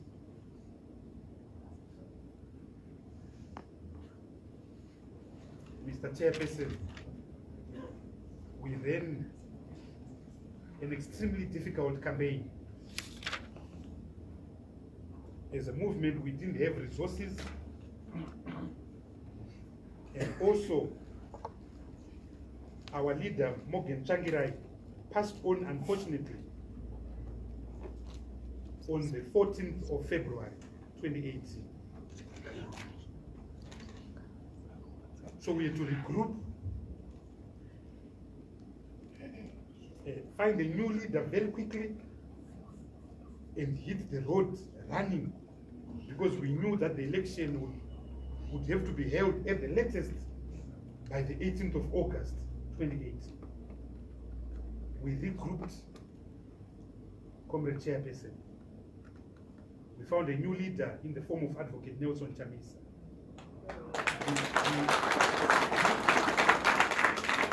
We hit the ground hard and running. We campaigned, Comrade Chair, like we've never done before. We were in Binga. We were in Dotito.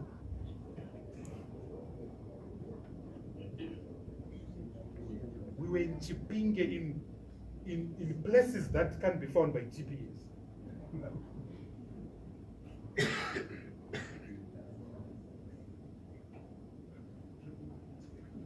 We addressed over 87 star rallies across the length and breadth of Zimbabwe.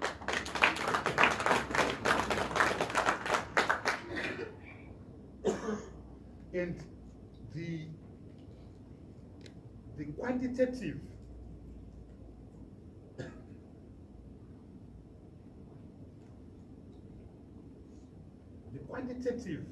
output of our work was there for everyone to see. The massive crowds that attended our rallies, the choking crowds that attended our rallies. In Africa, I think only the ANC can do better than us.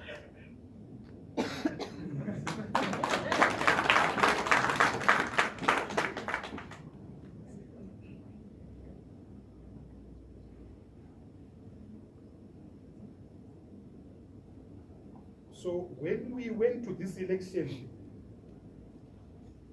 when we campaigned in this election, in places, particularly rural areas that we had never been, we genuinely believed that we were going to win this election. And after the election, until today, this very minute, Comrade Chair, we genuinely believe that we won this election.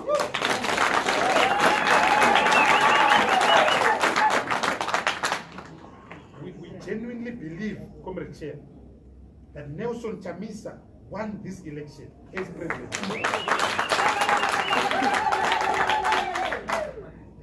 And that belief, Comrade Chair, is very important. That belief is very important because there's a behavior of winners and there's a behavior of losers.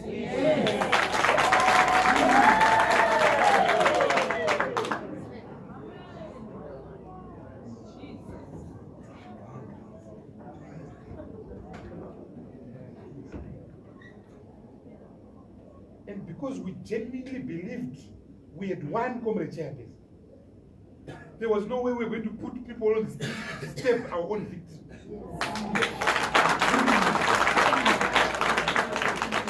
There was no way. How do you spoil your own part? In my mother language, we say, it's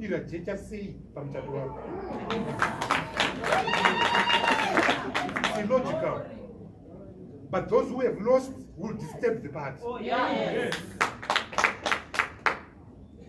And the behavior of ZANU-PF is not consistent with the party that won the election.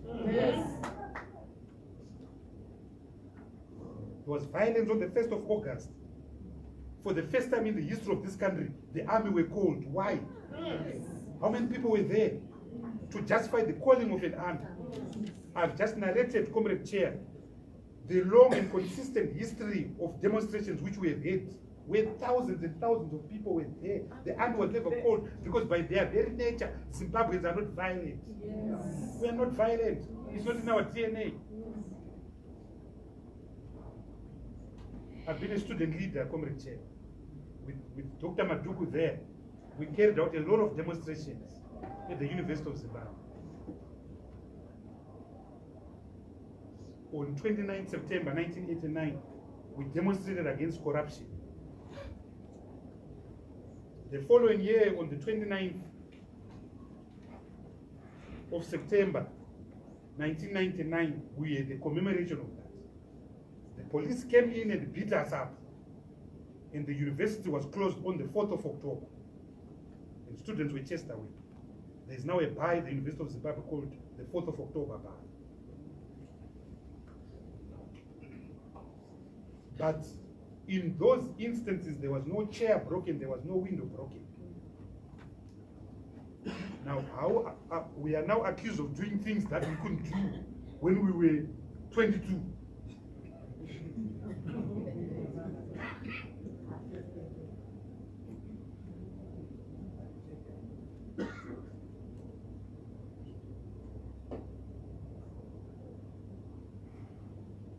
Mr. Chairperson,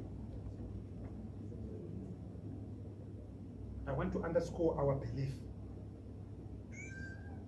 that Nelson Chamisa won this election.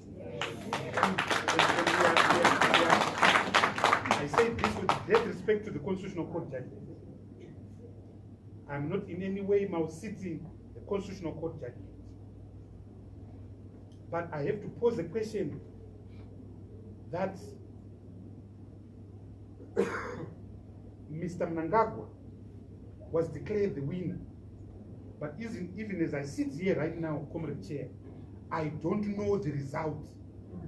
Was it 50.8, which was recanted by ZEC? Was it 50.6, which again was withdrawn by ZEC? Was it 50.4, which again was withdrawn by the Zimbabwe Election Commission? And the Constitutional Court judgment doesn't say Mr. Mnangagwa won by 50 point what. All we know is that the judgment says he met the 50 plus 1 threshold, but without knowing how much. And from where I'm sitting, Comrade Chair, once ZEC, was what happened was we filed a constitutional application and said your result of 50.8 is wrong. ZEC then agreed with us. He said, yes, we agree with you. It's not 50.8, it's 50.6. Then we found other papers, they said, no, we agree with you, it's not 50.6, it's 50.4. Now once ZEC does that, Comrade Chair, the onus is now upon them to justify their result now. Because we have prima facie shown that the result is wrong. So the onus is no longer on us. That's why in the hearing of the Constitutional Court, Advocate Tabani Mpofu said in his submissions that ZEC had sold Mr. Mnangagwa under the bus by admitting that the 50.8 was wrong, the 50.6 was wrong. But from our own verification, from our own forms, we hold a different result. But we accept the finality of the Constitutional Court judgment. But it doesn't mean that the Constitutional Court judgment deals with our understanding and firm belief that Nelson Chamisa won the 20.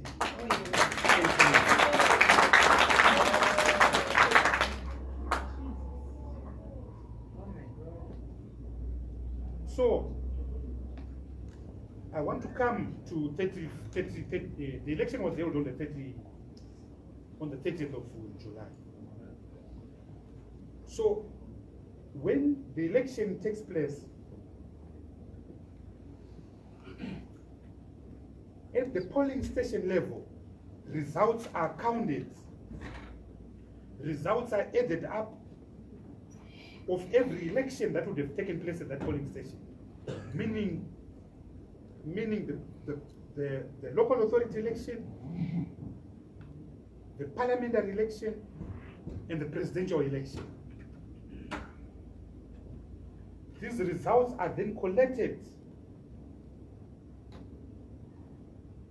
in a form called a V11,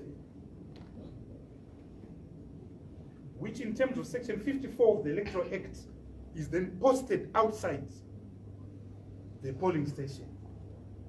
That means for all intents and purposes, results are actually announced and declared at polling station level. When ZEC announces formally, they're just repeating that which would already have taken place. And Comrade Chairperson, because the maximum number, we used a polling station-based system, and the maximum number at a polling station is 1,000, which is not a great number. That means that when polling stations closed by 7 p.m. on the 30th of July 2018, most of them would have been through with their counting by 1 a.m. on the 31st of August 2018, because you're just counting 1,000, but in most cases there was no polling station with 1,000. There were like 600. In my own constituency, the highest polling station is 700 people. Otherwise it's 500, sometimes 300.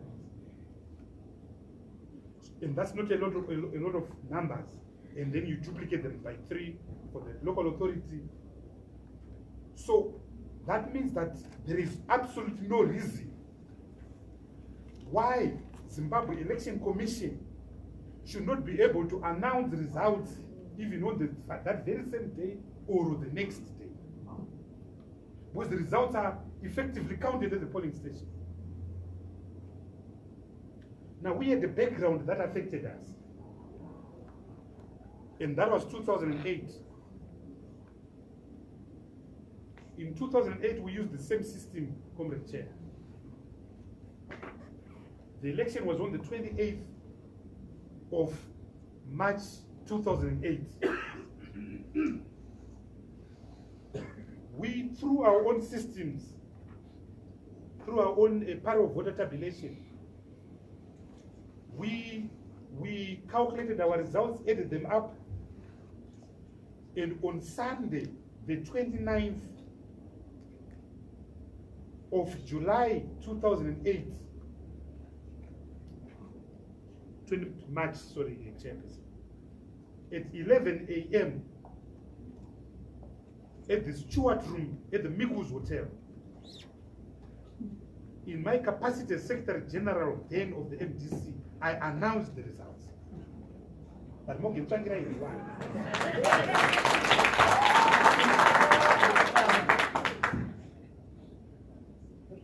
and that's why the law was then amended. Section 66A was then amended in the manner that it was amended. But the key point I want to make is that on the 13th and 14th of April 2008, SADC had an extraordinary summit on Zimbabwe at Mulungushi International Conference Center in Zambia, where SADC came up with a resolution that no one had won the presidential election, and that Zimbabwe would have to go to a runoff, which runoff would be held on the 28th of June 2008. But Comrade Chairperson, the result was not there. The official presidential result would only be announced on the 5th of May 2008.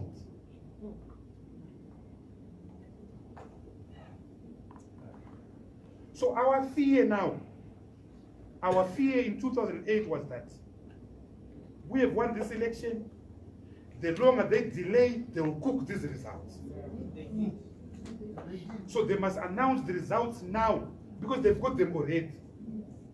That is why I was tasked to do a press conference on the 31st of July 2018, which is on YouTube. And I said the following, which is allowed by the law, Comrade Chairperson. I said, in terms of our own data, in terms of our own evidence, Advocate Nelson Chamisa has won this election. And that's what I said. I said, in terms of our own data. However, we are asking for ZEC, to make the formal declaration. It can't be as clear as Pike stuff. It can't be any clearer, Comrade Chairperson. It can't be any clearer. I'm sure you have been given the transcript, but it's on YouTube. Someone can connect it. It's on YouTube. And there's nothing fantastic about these declarations, Comrade Chair. Even Zan was doing it. Go to the Twitter handle of Mr. Mnangagwa. He sent a tweet on the 31st of July saying, we have won, but we wait for the official announcement. And in any event, Mangwana made the same announcement. Because a dubious nexus is trying to be made between my pronouncement on the 31st of August and 1 August. There's no link at all. There's no link at all. And if there was a link, Comrade Chairperson, then violence should have started in 2008. Because on 29 July 2008, I announced that Morgan Tsvangirai had won.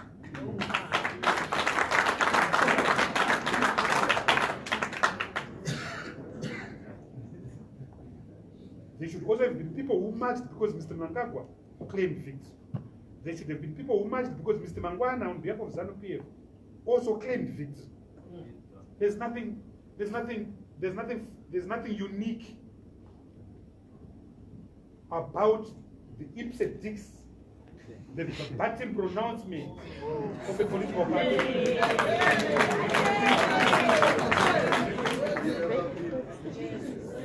That's the nature of democracy, Comrade Chairperson. That's the nature of democracy. So people will claim opinion polls are done. This one is going to win. So that's the full package of the election, of an election. And my learned friend from the United Kingdom knows this better than I do. That's ipse dix.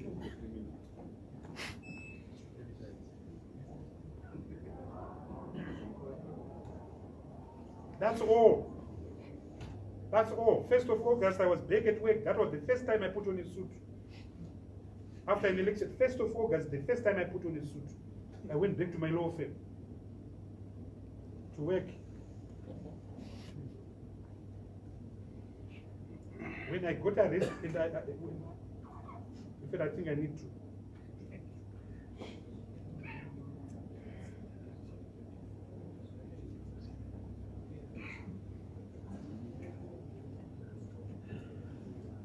So I got arrested, Comrade Chairperson. And the background is that state agents were trying to kill me. So there was attacks on my mother, attacks on my brothers. There was, it was vicious. So I sought refugee in the Republic of Zambia. I crossed Zambezi River on the 8th of August, 2018. Notwithstanding that I was now on Zambian soil, state agents followed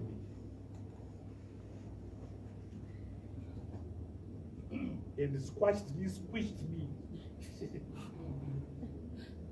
I don't know why I'm still alive. the grace of God. The Zambian people rescued me, the Zambian authorities rescued me, smuggled me into their country. I say smuggled because the official entrance into Zambia, the state agents in Zimbabwe just blocked it. They closed it. So to smuggle me into the road of incoming vehicles into Zimbabwe, we almost hit a tanker traveling on the wrong side of the road, going in the opposite direction. I got a court order from the Zambian High Court asking me to be at the Lusaka High Court at 8 a.m. on the 9th of August 2018. Zimbabwean state agents followed me into Zambia, unlawfully removed me from Zambia, notwithstanding that court order. So I was brought to Harare, and it was in court that I learned that I was now being accused of having incited and participated in violence on the 1st of August 2018. I was advised that I was with one Jim Kunaka. This was what was in the Form 242. The Form 242 is the remand form. When the police remand you, they've got a summary of facts against you. They said that I was driving a green Discover. It's a joke, Comrade Chairperson.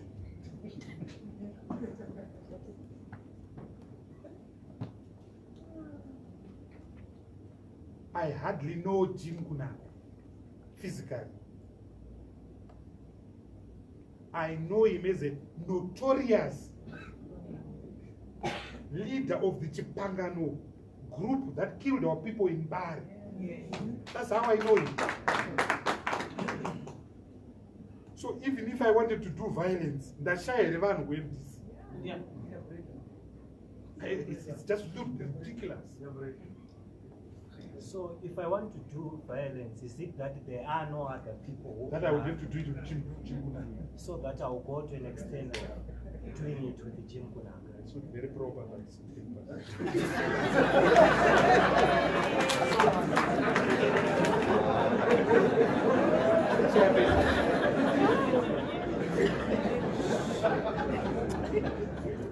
cut a long story short. They say I was driving a car. I don't even drive myself. You are blind. I know you are Because I can't see. I don't drive myself.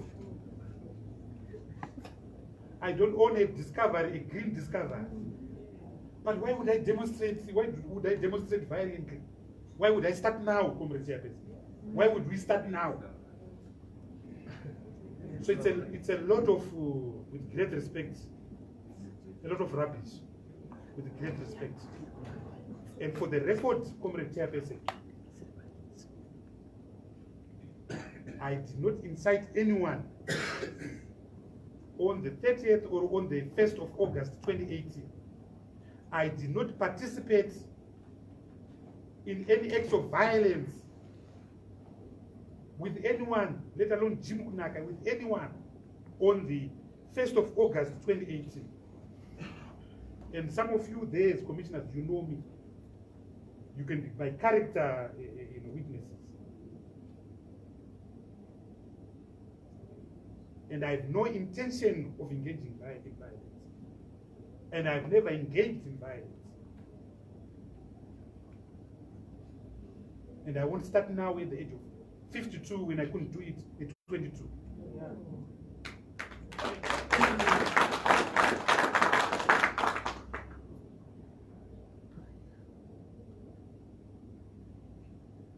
I learned around 5, 6 on social media that soldiers had shot people on the 1st of August. And I think I issued a tweet immediately condemning that violence. On the 2nd of October, so on the 2nd of August, that is when I learned that the police spokeswoman, Charity Charamba, had issued a statement that they were looking for me. And my lawyers, Mr. Mchade Hama, went to the law and order saying, we want to bring our clients. And the CID says, we don't know anything about this.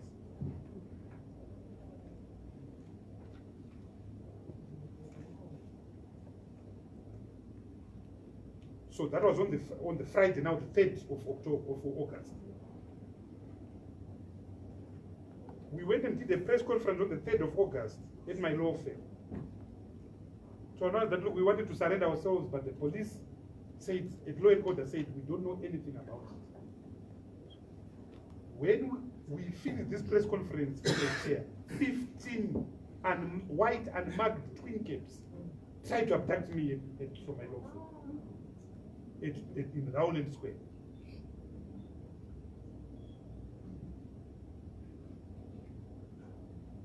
And we were saved, Comrade Chair, because one of the lawyers, they threw himself in front of the car that was in, the Junda car that was in front. He threw himself, Nyasham did. So that moment gap when this guy, when people say, you will kill someone, that's how he escaped. On the, around 6 p.m., I was called by the National Peace and Reconciliation Commission. They were panicking. They said, results are going to be announced at 8 p.m. on the 3rd of August. And we hear that you guys, as MDC, you want to bring thousands of your supporters to protest. So I said to this commission, why would we do that when we believe we've won?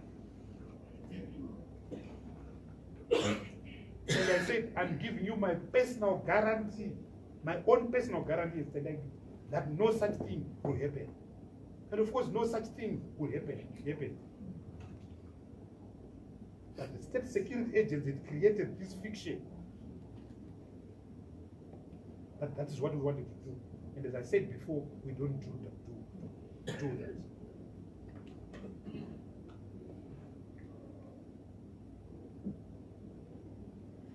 Mr. Chairperson, I want to conclude by dealing with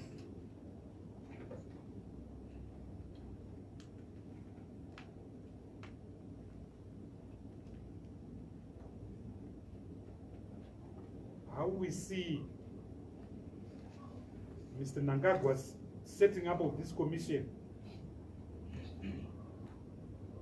his motives.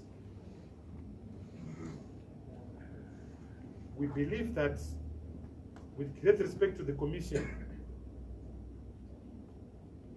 that they are trying to use this commission to assault and emasculate the democratic movement.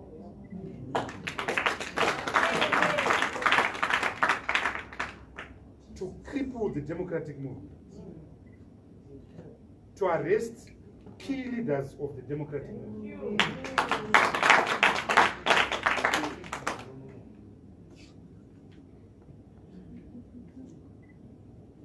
Because they've done so before in the past, Comrade Chair.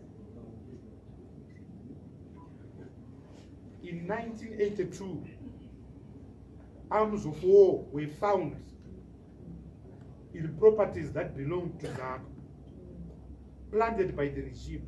Now it's now coming out in books. There's a brilliant book written by a British academician called Stuart Duran, which is exposing this.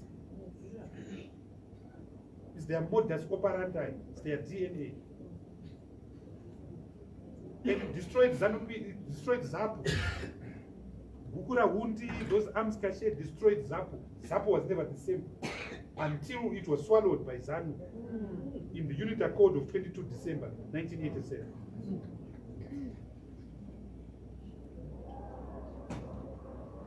In 1997, Comrade Chair, I was privileged to defend the founding president of ZANU, Reverend Abaningstone. He was tried of treason.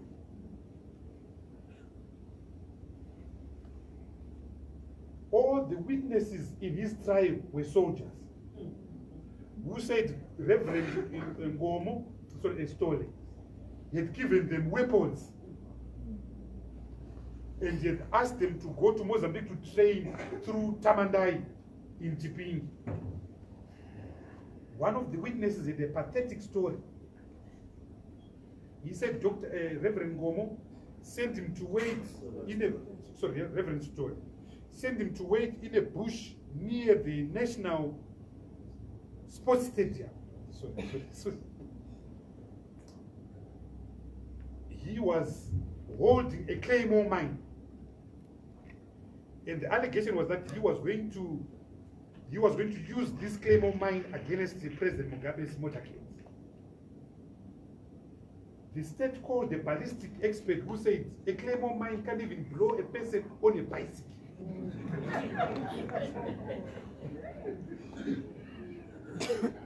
There was a video created in that trial. A video not of Reverend Dr. Ndabaningi's story, but of his wife Vina Stole attending some meeting somewhere, which was used and admitted in evidence. Reverend Stole was convicted by the late Justice Ishmael Chatiko. We noted an appeal, Comrade Chair. The appeal record disappeared. The record couldn't be prepared until he died.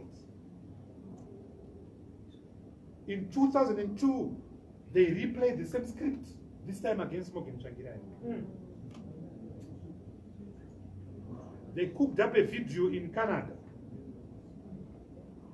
created by a top-class Mossad agent called Ari Ben Menaj. I should say a discredited Mossad agent called Ari Ben Menaj. A treason trial took place for over a year. Mr. Tsvangirai was represented by someone you know, Comrade Chairman, the great Advocate Bezos.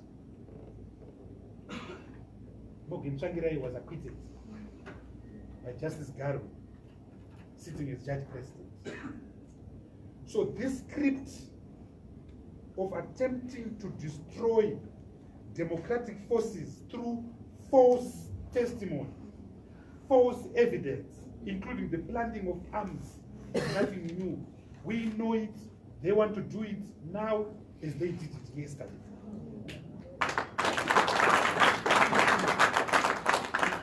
It's ZANU-PF DNA written all over. That's their style of operation. So my prayer, Comrade Chair, and all the commissioners, is that I hope you'll be able to stand up to truth. Yes.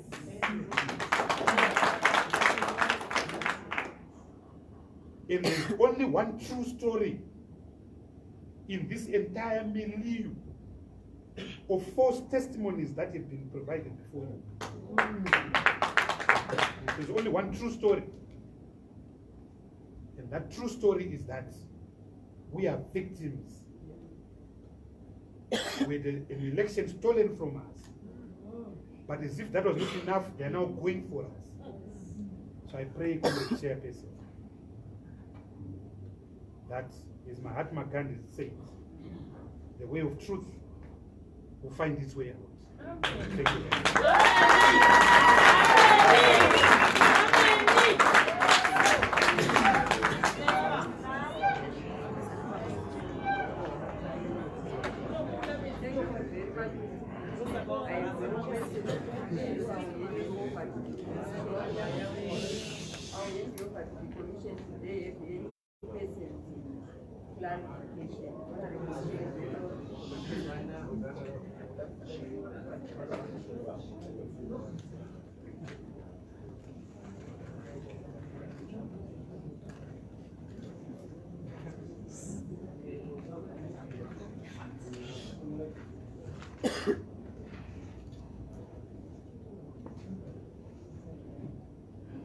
Mr. TENDAI BITI, let me first thank you for that lesson in history. If you were not a lawyer, I think you could be a very good history professor.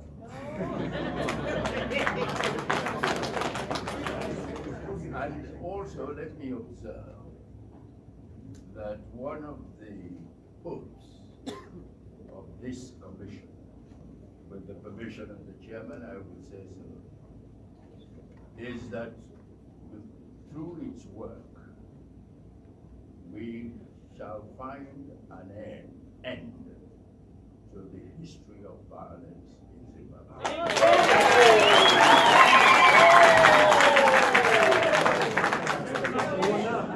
And so, I have only one question. Would it be correct to say that in the same vein as you said that in 2002, the military made a statement before the elections that they would not accept or support any result that did not favor the revolutionary movement.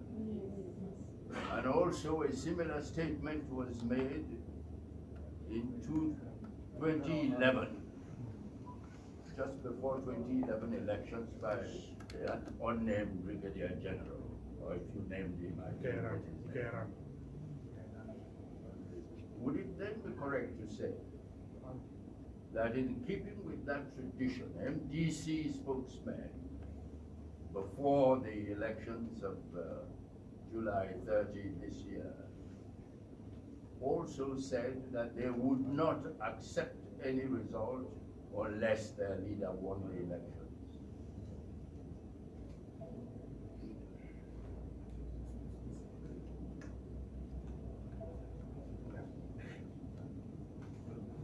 Look, we have elections have been stolen from us. And thank you for the question. And it's good to see you again. The elections have been stolen in Zimbabwe from our point of view. From 2002, 2008, the runoff, 2005, 2013, now 28. And you know, I hope I can call you Secretary, you don't mind me calling you Mr. Secretary General, that in respect of the 2018 election, all credible reports of the international community, European Union reports, the report of the American Observer Mission, the NGIRI, the two Commonwealth reports have all said that this election did not meet the test. I've referred to the Campepe report of 2002. The 2008 election, even continental bodies from SADC Parliamentary Forum, African Union, they all condemned that election. But notwithstanding that, we have not done anything extra legally to challenge the status quo, a status quo that we know is not legitimate.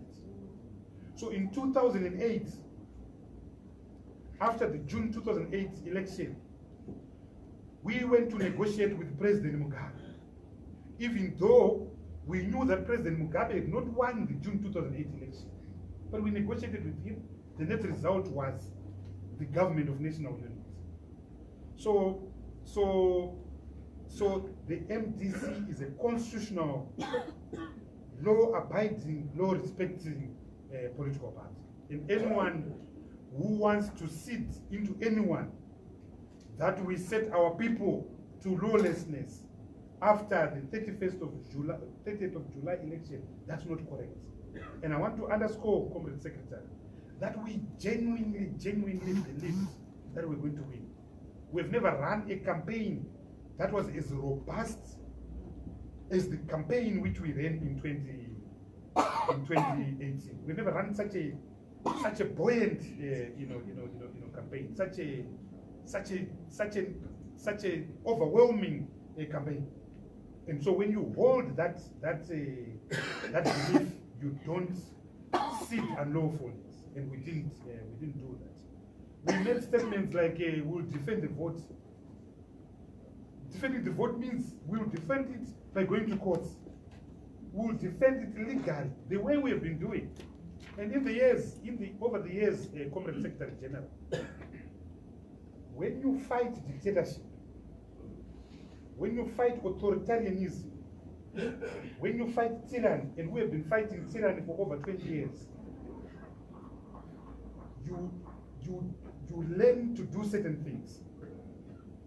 Number one, you push, you beg a reform, you live to fight another day. We have learned in Zimbabwe that the struggle for democratic change is not a sprint, it's a marathon. So over the years, we've been fighting, chipping away the system. We have one of the best constitutions now. I know Professor Madugu won't agree. A very decent constitution, which we fought for. Many people died for it, but we're very proud that through our actions, we got that constitution. So that's how we have learned to fight dictatorship. You chip at it and live to fight another day. But we will, and this is why I say it, we have refused the temptation, the seduction of the easy route to becoming a guerrilla movement or a rebel movement. We have refused, and our late leader, Morgan Tsvangirai, was consistent. Even if things are hard, we hold on to constitutionalism, we hold on to the rule of law. And that's what we have remained like in the past 20 years of our existence as a movement.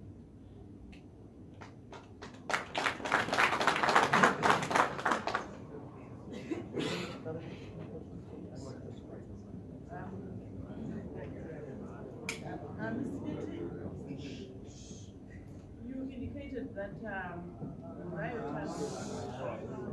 rioters would not have been MDC people. Maybe this might help you clarify. These people who gave their evidence here said they were chanting slogans. We want to defend our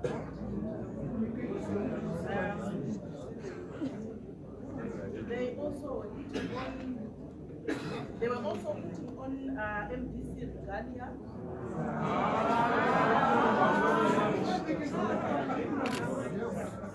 It is best that he responds to that. They were also chanting slogans, putting on T-shirts and letters. What do you say about that? Thank you, Comrade President. I hope I can call you that.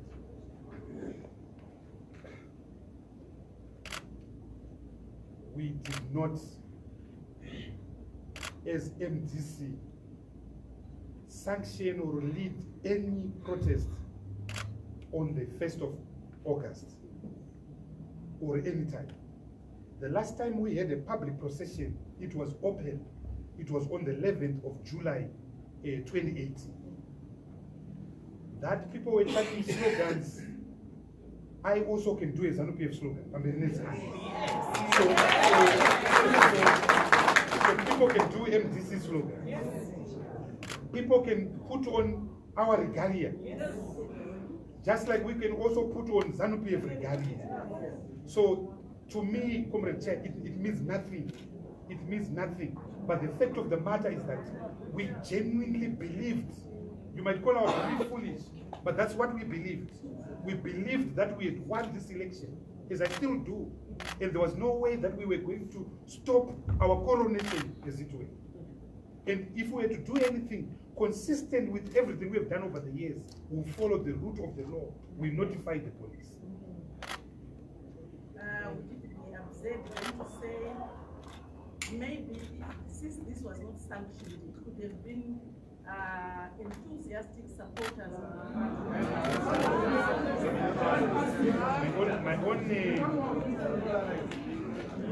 since we are now venturing into speculation, my own belief right now is that I think that people knew the magnitude of the theft, And I think that people knew that with or without the MDC, there will be protests in Zimbabwe. So people had to be killed to create a chilling effect, to make sure that nobody else demonstrates again, because blood would have been lost on the street. So I believe that people actually planned all this thing to the full stop in the same meticulous manner they planned the coup of November 2017.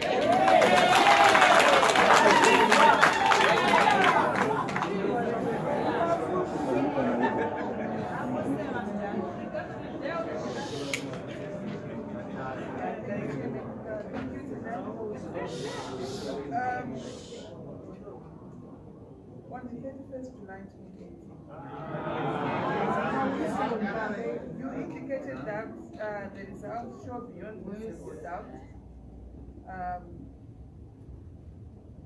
Beyond no reasonable doubt that Chamisa had won the elections through the parallel voter tabulation process, and that the people could actually begin to throw parties since the elections had been won in the manner in which you described. You then proceeded to say that if ZEC announces to the contrary, we will not accept this result, and that what would follow, if that was the result, we would have demonstrations and do petitions. My question is that then what happened? That the demonstrations followed?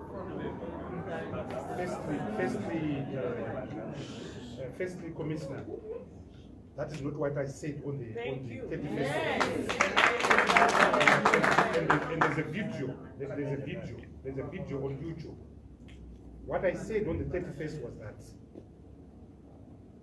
and if you watch the whole thing, the import of my press address was to force and compel ZEC to timelessly announce the results. Yes.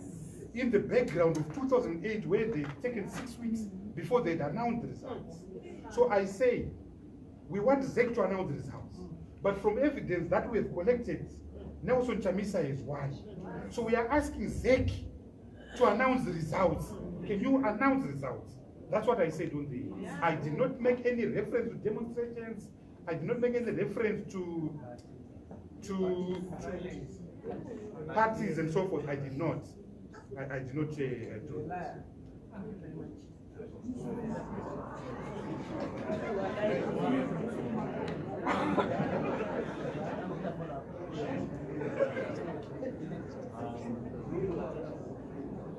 Mr. TENDAI BITI, as Denzel from Tanzania. Denzel, by the way, the Swahili word referring to an old man, but usually said in a respectful context. I'm respecting you, sir. Thank you so much. I would like to join hands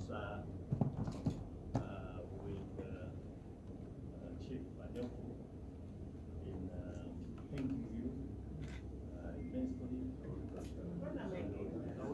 profoundly for your very insightful and instructive submission. I have only one small question for you. What advice do you wish to give to the government, to the political parties, and to the people regarding the political future of this country? Thank you. It's a question of wisdom. Thank you for that. I think that our country has been arrested by years and years of turmoil, years and years of intolerance, years and years of unnecessary division. People can have political differences. People can belong to different political parties. That's the natural order of things. But you cannot have the situation that exists in Zimbabwe, where having a different opinion is a crime. Having a different viewpoint is a crime. And part of the challenge with the Zimbabwean crisis is that we do have a political crisis. And we've had a political crisis for years. But our political crisis tends to be so overbearing. It tends to affect every walk of our life. So right now we've got a serious economic meltdown in our country. We can't get cash from our banks. The government has just increased taxes through the budget announced last week. 95% of our people are unemployed. 79% of our people are living in extreme poverty. I've been to countries, I've just come from Uganda, I spent a whole week in Uganda. There's a political problem there, a big political problem in Uganda. But the political problem does not affect people in their ordinary day-to-day living. There's fuel in the shops of Uganda. The prices of goods are so cheap. I went to the market to buy clothes, traditional clothes. I could have bought the whole market. Their shops are full of goods. There's electricity, there's water.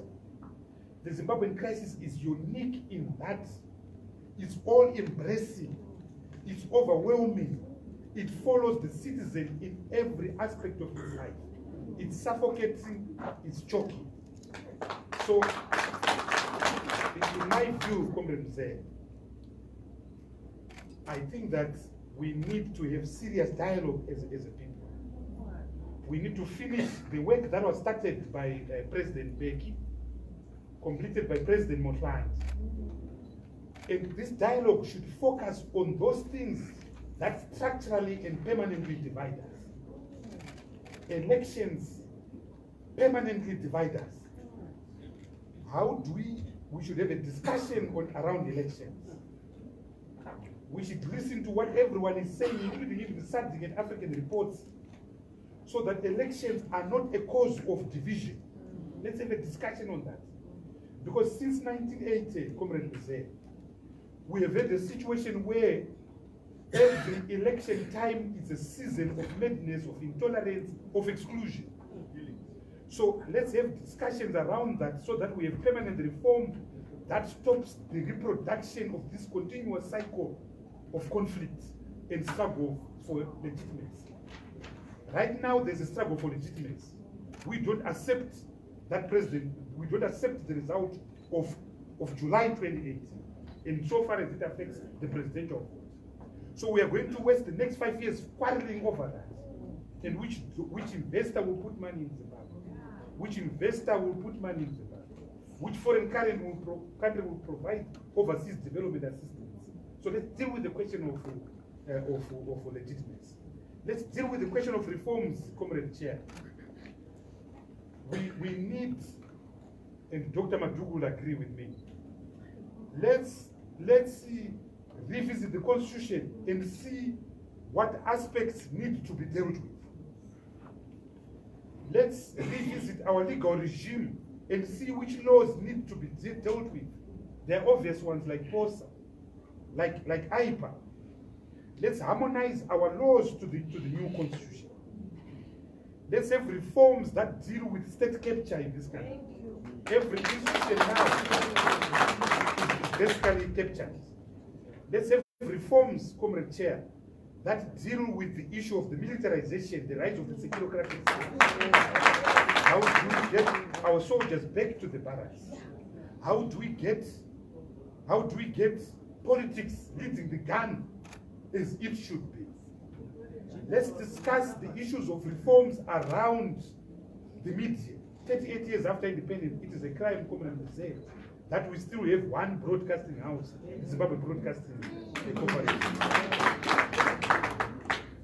which has just blocked my evidence, I'm being told. 30 years after independence, we basically have one newspaper. I know in Tanzania, just Swahili newspapers alone, you've got 8 newspapers. never mind English. In Dar alone, never mind the islands. And you're an African country. So let's deal with all these issues. Let's deal, Comrade Chair, with the key issue of nation building. We are a country, but we are not a nation. We are a country, but we are not a nation. How do we restore the social contracts? How do we rebuild the social fabric of Zimbabwe? How do I suspect we need a program of national healing. I suspect the levels of intolerance in this country, Comrade Mzee, we are as close to Rwanda in 1994 as we can ever be. And that's a disaster. Because 4 months later, in April of 1994, 1 million people were killed. That's how battered this society is. So we need national reconciliation. We need a program of transitional justice.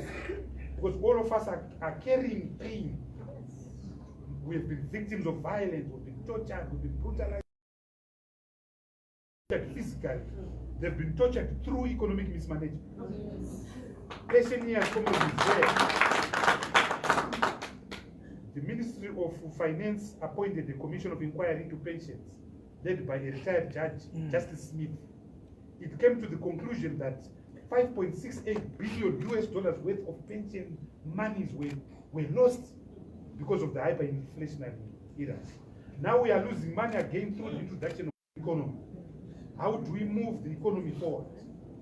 How do we move the economy forward? Because the economy has become a feature of the disempowerment of the ordinary person. Lastly, the agenda of international re-engagement. So if our friends go to China, we will go to Brussels. Now at least they can go to London.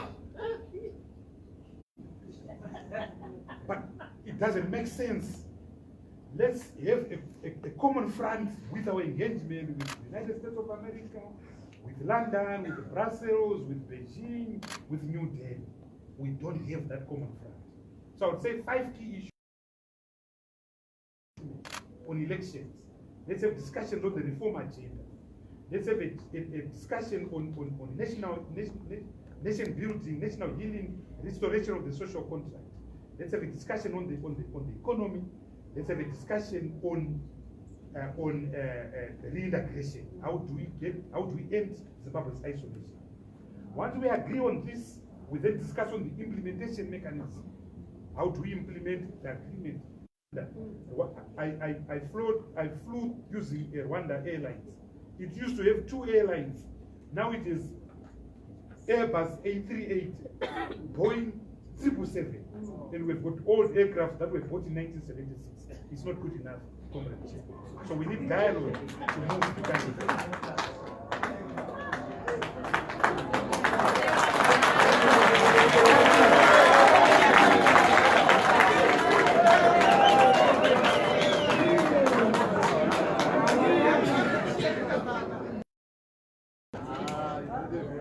Thank you, Mr. Biti. Very hard act to follow. But I wish to also reiterate what the Chief has said, that we as the Commission see our mandate as getting to the truth of what happened. We have to rely on the evidence we get, though, so we are trying to get as much evidence as possible. Informed decision. And thank you for all the information you have. What I wanted to ask you, though, about in relation to our terms of reference, because I think that's where we have to start and then move on to the future, is with respect to the armed forces and the police. I hope if you've been following the proceedings, you would have seen that we have very directly scrutinized their actions and every step that was. Firstly, there's no third force in the MDC. It's a very